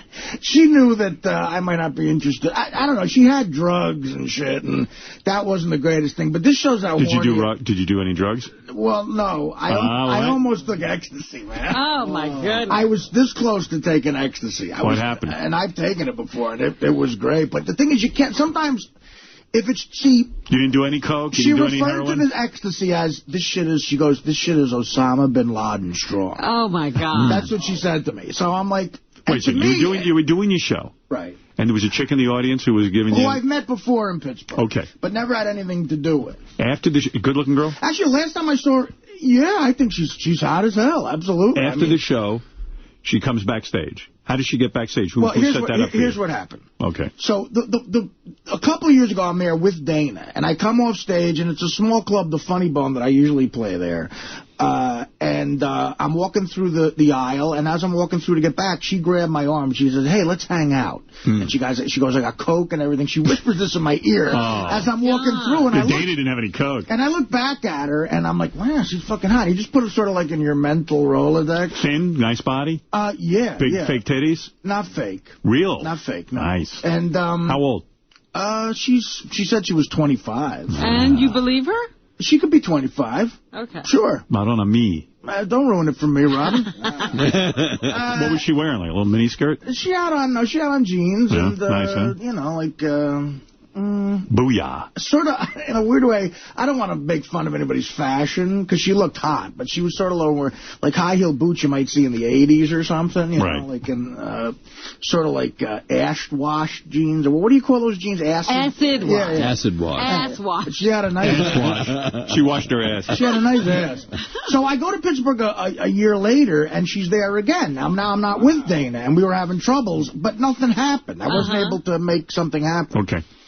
So this time I didn't do a club. I did Heinz Hall. Right. And did you find a nice hotel in Pittsburgh? I know you were asking about I stayed at the hotel I usually always stay at. Okay. But in a weird way, it was good because this is how she found me. She knew where you stayed. Yeah. And when you're single, you want people to know where you stay. But it's weird. Like, she really did... I have to change this now, so I'll say it. The name I stay under usually is Sal Caprio. When I do different, like, gigs where I know they're going to stay with me. Grandma Caprio, so your this grandfather. chick figured out Caprio. Wow. She asked for Caprio. I mean, she guessed it. Yeah, Boy, this girl's smart. Now, this is after the show? She had been to the show? No. This was, I didn't see her at the Heinz Hall show. What I did was, the Funny Bone guy there is usually so nice to me that he goes, look, I know you're able to do a theater and sell it out, which it did. God bless the show. 3,000 seats sold out. Good. Beautiful. And, you know, Levy came. They gave us a big limo. It was nice. I said to the guy who owns a Funny Bone, what if I do a special midnight show that night? And it'll be like a big event kind of thing. And he's like, thank you. That only seats 300 people. So that sold out in like 2 minutes. So we all leave Heinz Hall, and I go to stay at the hotel next to the Funny Bone. Okay. I got a shower in between shows because I was soaking wet from the stuff. Right. I had... Were you drinking on stage and stuff, so you were pretty lit? Yeah, I was. Okay. As a matter of fact, again, that's Heinz Hall is like their Carnegie Hall. Yeah. I chugged the Jack Daniels in a glass, and I went to throw it, like, back at the screen, and it fell out of my hand, and it went on the floor and just cracked. Like a whole glass cracked, but the place went... Sloppy drunk. The place went crazy. They loved that. I was like, I don't know. You could do no wrong. It was like when Brian Johnson, fired. Artie's a genius. So I get back to the hotel, and there's messages on my answering machine. Nice. One of them... Boy, this is a fantasy. One of them is my mother. Telling me it may rain tomorrow because I had to drive there. It was a long story. I drove. This ties into You didn't take a plane? Well, I had a plane reserved, but it was a huge, hellish, like, I don't know, hurricane somewhere, and my plane was delayed 6 hours. Okay. Oh. This is typical me. I said, fuck it. I got in the car. I drove to Pittsburgh. You drove by yourself? And thank God I did, because Teddy, my assistant, waited, and he didn't get there till an hour into our show. No one was flying out. Did you drive yourself? I drove myself. You knew how to get to Pittsburgh? Oh, yeah, I've done it. I've been doing stand-up in Pittsburgh for 15 years. Yeah, but you've got that nav control. And yeah, but even without that, I know how to get to Pittsburgh. How long did it take you to drive to Pittsburgh? It takes you exactly 6 hours. It's a long drive. It's not bad, but But you were performing that night? Yes. So you had to drive 6 hours and then get on the stage and do comedy? Yeah, exactly. That's got to make you fucking nuts. Yes, talk about stress with Dr. Abelo. But he wants to know why you're stressed out. Yeah, so during the car ride. All right. Basically, I'll tell him why you're stressed out. He's working his ass off. I'm going to give Sirius the greatest fucking endorsement ever. I listened to our show the full way through. Gets you through it. Okay, our show takes 5 hours. I had an hour left after the show. Yeah, the show flew by. I put commercial-free music on. It was just the fucking best. It is great. It's such a great service. It never service. leaves you. Like, you don't have to go hunting for stations as you cross borders. How could anybody listen to our music stations and go back to regular radio? They can't. It's really impossible. But anyway, I mean, it was just... Coffee House, that's my channel. And Heart Attack and Buzzsaw. We're trying to figure out a perfect commercial. Right. For it should be 5 buddies on a road trip. Going to, like, we're going to go to Chicago and see a Cubs game. And the Sirius is on the All right, get back to getting laid. Never mind that. Now he's writing commercials. Now listen to me. Get to the point. Yeah. So wait a second. Trying to get that stock above $3. So that plays into it that I was by myself, too. It worked out. Right. So she explains it, she calls the room, and I go, how did you get my room? She goes, well, I listen to the show a lot, and I know you stay under aliases. She had tried 5 1978 Yankees. She goes, I didn't know. Does that turn you off in some way that a girl's that desperate to get with you? Well, in a way, I hadn't seen her in a couple of years. I'm like, either this chick gained 100 pounds or I'm hot. I don't know, you know. So, no, yeah, it does, I guess. But it's kind of hot that this chick like wants to come to your room. Put it this way, it's a slam dunk. It's a slam dunk. That's what, this is a sure thing. Exactly. But is she road hole or not? Well, I mean, she's a hole on the road. Does she know she's road hole? I think she gets it. Okay. I think You took her number, you did the obligatory... She's got my number. You know, I said, if you come to New York, please call me. All right, so then she's more than road hole. Yeah, so... By the way, I promised someone I'd work the word road hole in. Yeah. Did you have a Road Hole Incorporated stock or something? Beth's brother said to me, do you think you can work the word road hole in? I go, yeah, I could do that. Really? Is that true? Yeah, we were kidding around. That's just for you. Yeah. Pittsburgh, as a matter of fact, I hung out with Beth's brother last time I was in Pittsburgh. That kid's a ladies guy. Yeah, but he's getting married. Oh, is it really? Yeah. Well, this was years ago. So. Okay. I go there and I'm like, wow. I mean, I'm like, are you fucking? She goes, I didn't know anybody after Bucky Dent in the 78 Yankees, so I tried Caprio. Oy vey. And they put me through. Holy cow. So now I'm like, do I fuck her or do I hire a cop as a restraining order? Yeah. First you fuck her, then you hire her. And she's like, I couldn't get any tickets for Heinz Hall, and I couldn't get anything for the Funny Bone. And I know the Funny Bone was going to be nuts, so I said to her, well, listen, after the Funny Bone, I could try to come, you know, we could try to meet, you know. So she Isn't pussy amazing? You've driven 6 hours. You've got 2 shows out there, one at midnight. And you still get, after the show, you're going to have time for some nonsense. What are you going to do, man? Right. It's great. Yeah, right. So this is strictly a phone call at this point, and you say, I'll hook up with you. Why don't you just say, come right over to the room and bang me now? Because I'm running out to work. I got to go. Well, okay. I'm running late for the... In other words, Heinz Hall ended at like 10:30. I got dressed, and our show was midnight at the Funny Bone. I had to get back to work. Good for you waiting. Yeah, so I said, give me your cell phone number. That's always like, then you have the power, you know? Right. So now, there are these 2 smoking hot chicks, and Teddy will attest to this, who came to Heinz Hall. Well, one of them was smoking hot. They were both hot. But they wanted to hang out, too. Now, they had... Everybody's got drugs in the Midwest. What kind of drugs does she have? Well, they said we got this woman was like, anything you need is in my purse. And I'm like, well, what does that mean? I'm like, I don't know. I don't want. That's like Felix the Cat. Why are they giving Artie drugs? Haven't they heard his problem? Well, I think they just want to. Isn't that great? I'm fans great. They just want to be bad. Right. Oh. They want to be bad with Artie Lang. I don't know. I mean, what the fuck? It's like. And I said, well, listen, I'm trying to, like... You should say, don't you have parents? And I don't know what that meant with the I said, do you have Coke? I got everything you need. That's what she kept saying. Oh, my God. That's some bag. You got work? How big was that bag? It was a purse. It's a doctor's bag. To me, if the devil... I know a chick with a bag like that. She's got every fucking pill you can want. How about every stripper we've ever met? Yeah, really. But the devil, to me...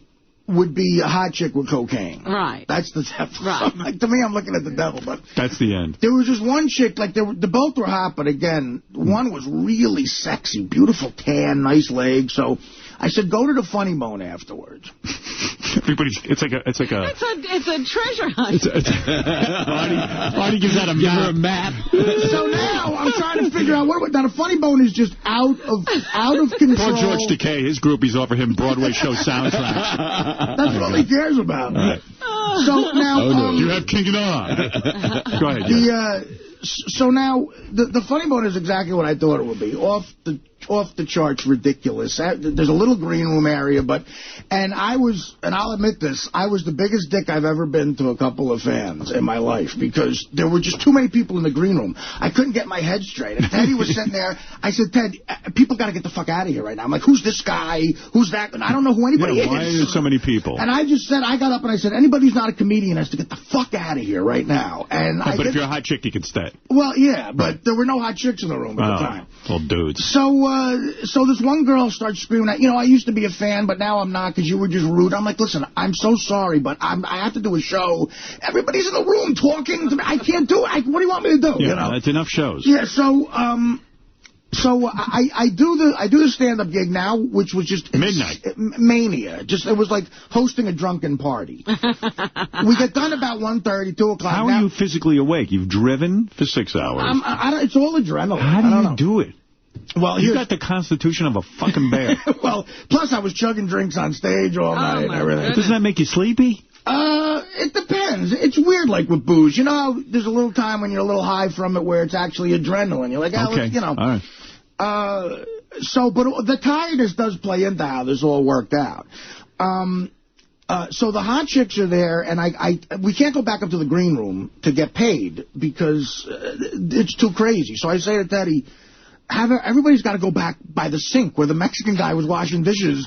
Get the 2 hot chicks, get everything, bring them back here, and I got to give all the comics checks. It's up to me to pay the guys. Right. So I said to the owner of the Funny Bone, my fee there is basically going to be paying these guys out. So I have to tell him, make out this amount of money to this guy, this amount of money to Bob Lee. I'm getting corporation names. It's ridiculous. But I wanted to make sure everybody got taken care of. So that happens. And you don't get paid for it at all? You give it all to other guys? No. The Heinz Hall was what I made that night. And Heinz Hall was so much money to where my fee at the club was basically... Why didn't you just do the club yourself and take some money? I mean, you're not entitled to do that? No, everybody got paid a little extra for this one. All right, that's generous. Yeah, it was a good gig for everybody. Okay.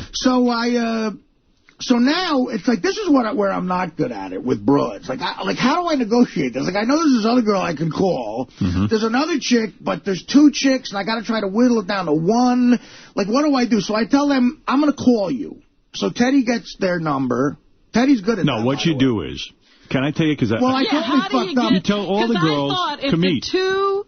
But all the girls to meet? Yeah. So where are you going? Like a club or something? Yeah, but I don't want to go to a club or a bar there. So where did you want to go? I wanted to go back to my hotel. Tell them all to come back. You never know which ones are going to put out. But then what? So now I'm hosting a party with 3 girls? So what? And you? I don't think Artie would handle that very well. Well, maybe I should have done that, but I didn't do that. Teddy's there. He can swing with you. There's a couple other people. I told him to call him. I said, listen, I'll call you. Levy's there. I get back to the hotel.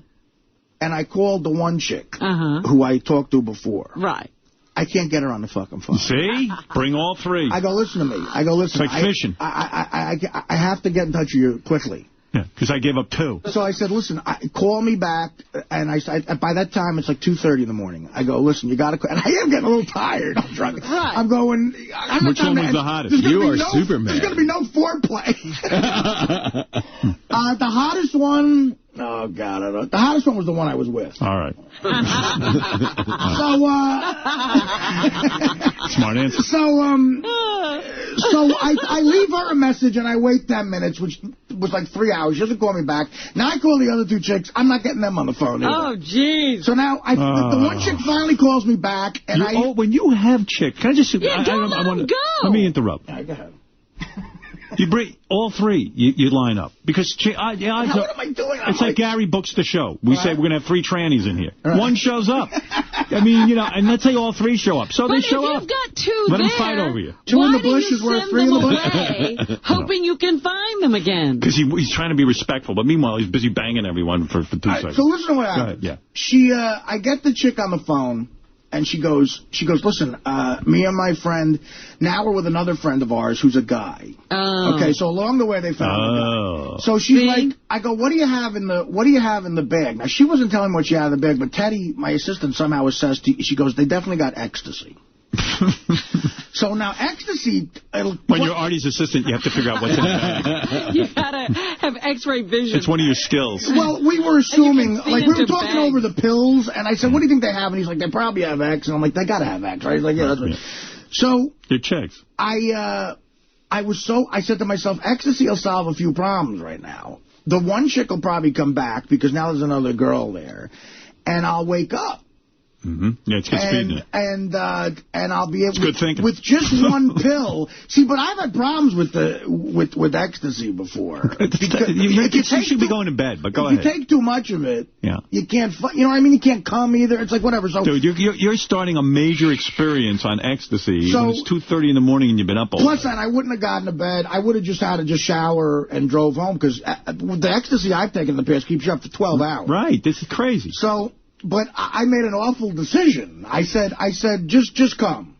Right. And figuring that, I'm either going to have to turn down the ecstasy or take it, or God forbid she has Coke or whatever. This is the Grandma Caprio chick. Yeah. No. This is one of the other chicks. All right. With the 2 girls. Right. So it turns out she doesn't come up to the room. Nothing happens. Okay. So now I call back to the Caprio. Right. Yeah. And I can't get her on the phone. So I go to bed. Right.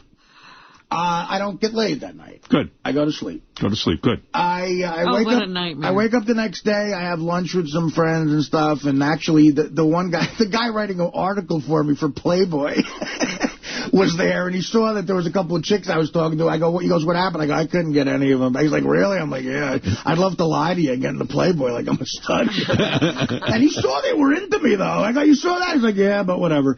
So we have lunch. Now I'm well rested, and I get on the road. Now, this is where God intervened.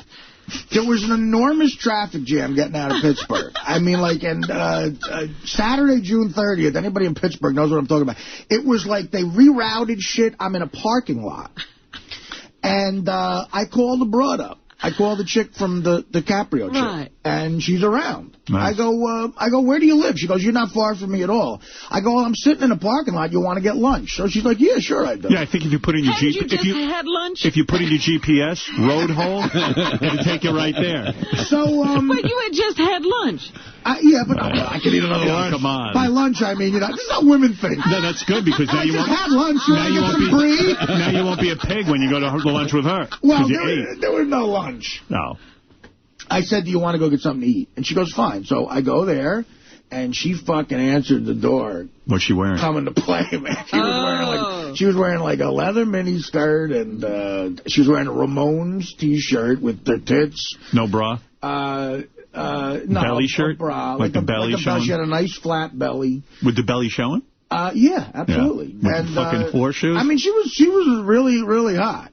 What kind of sandwiches did you have? So she's like, do you want to have a drink before we get lunch? I'm like, sure, So we went in there, and it's like she made a couple of drinks. We barely got through. We just started. So fucking. I fucked her twice. She blew me. Wow. You're amazing.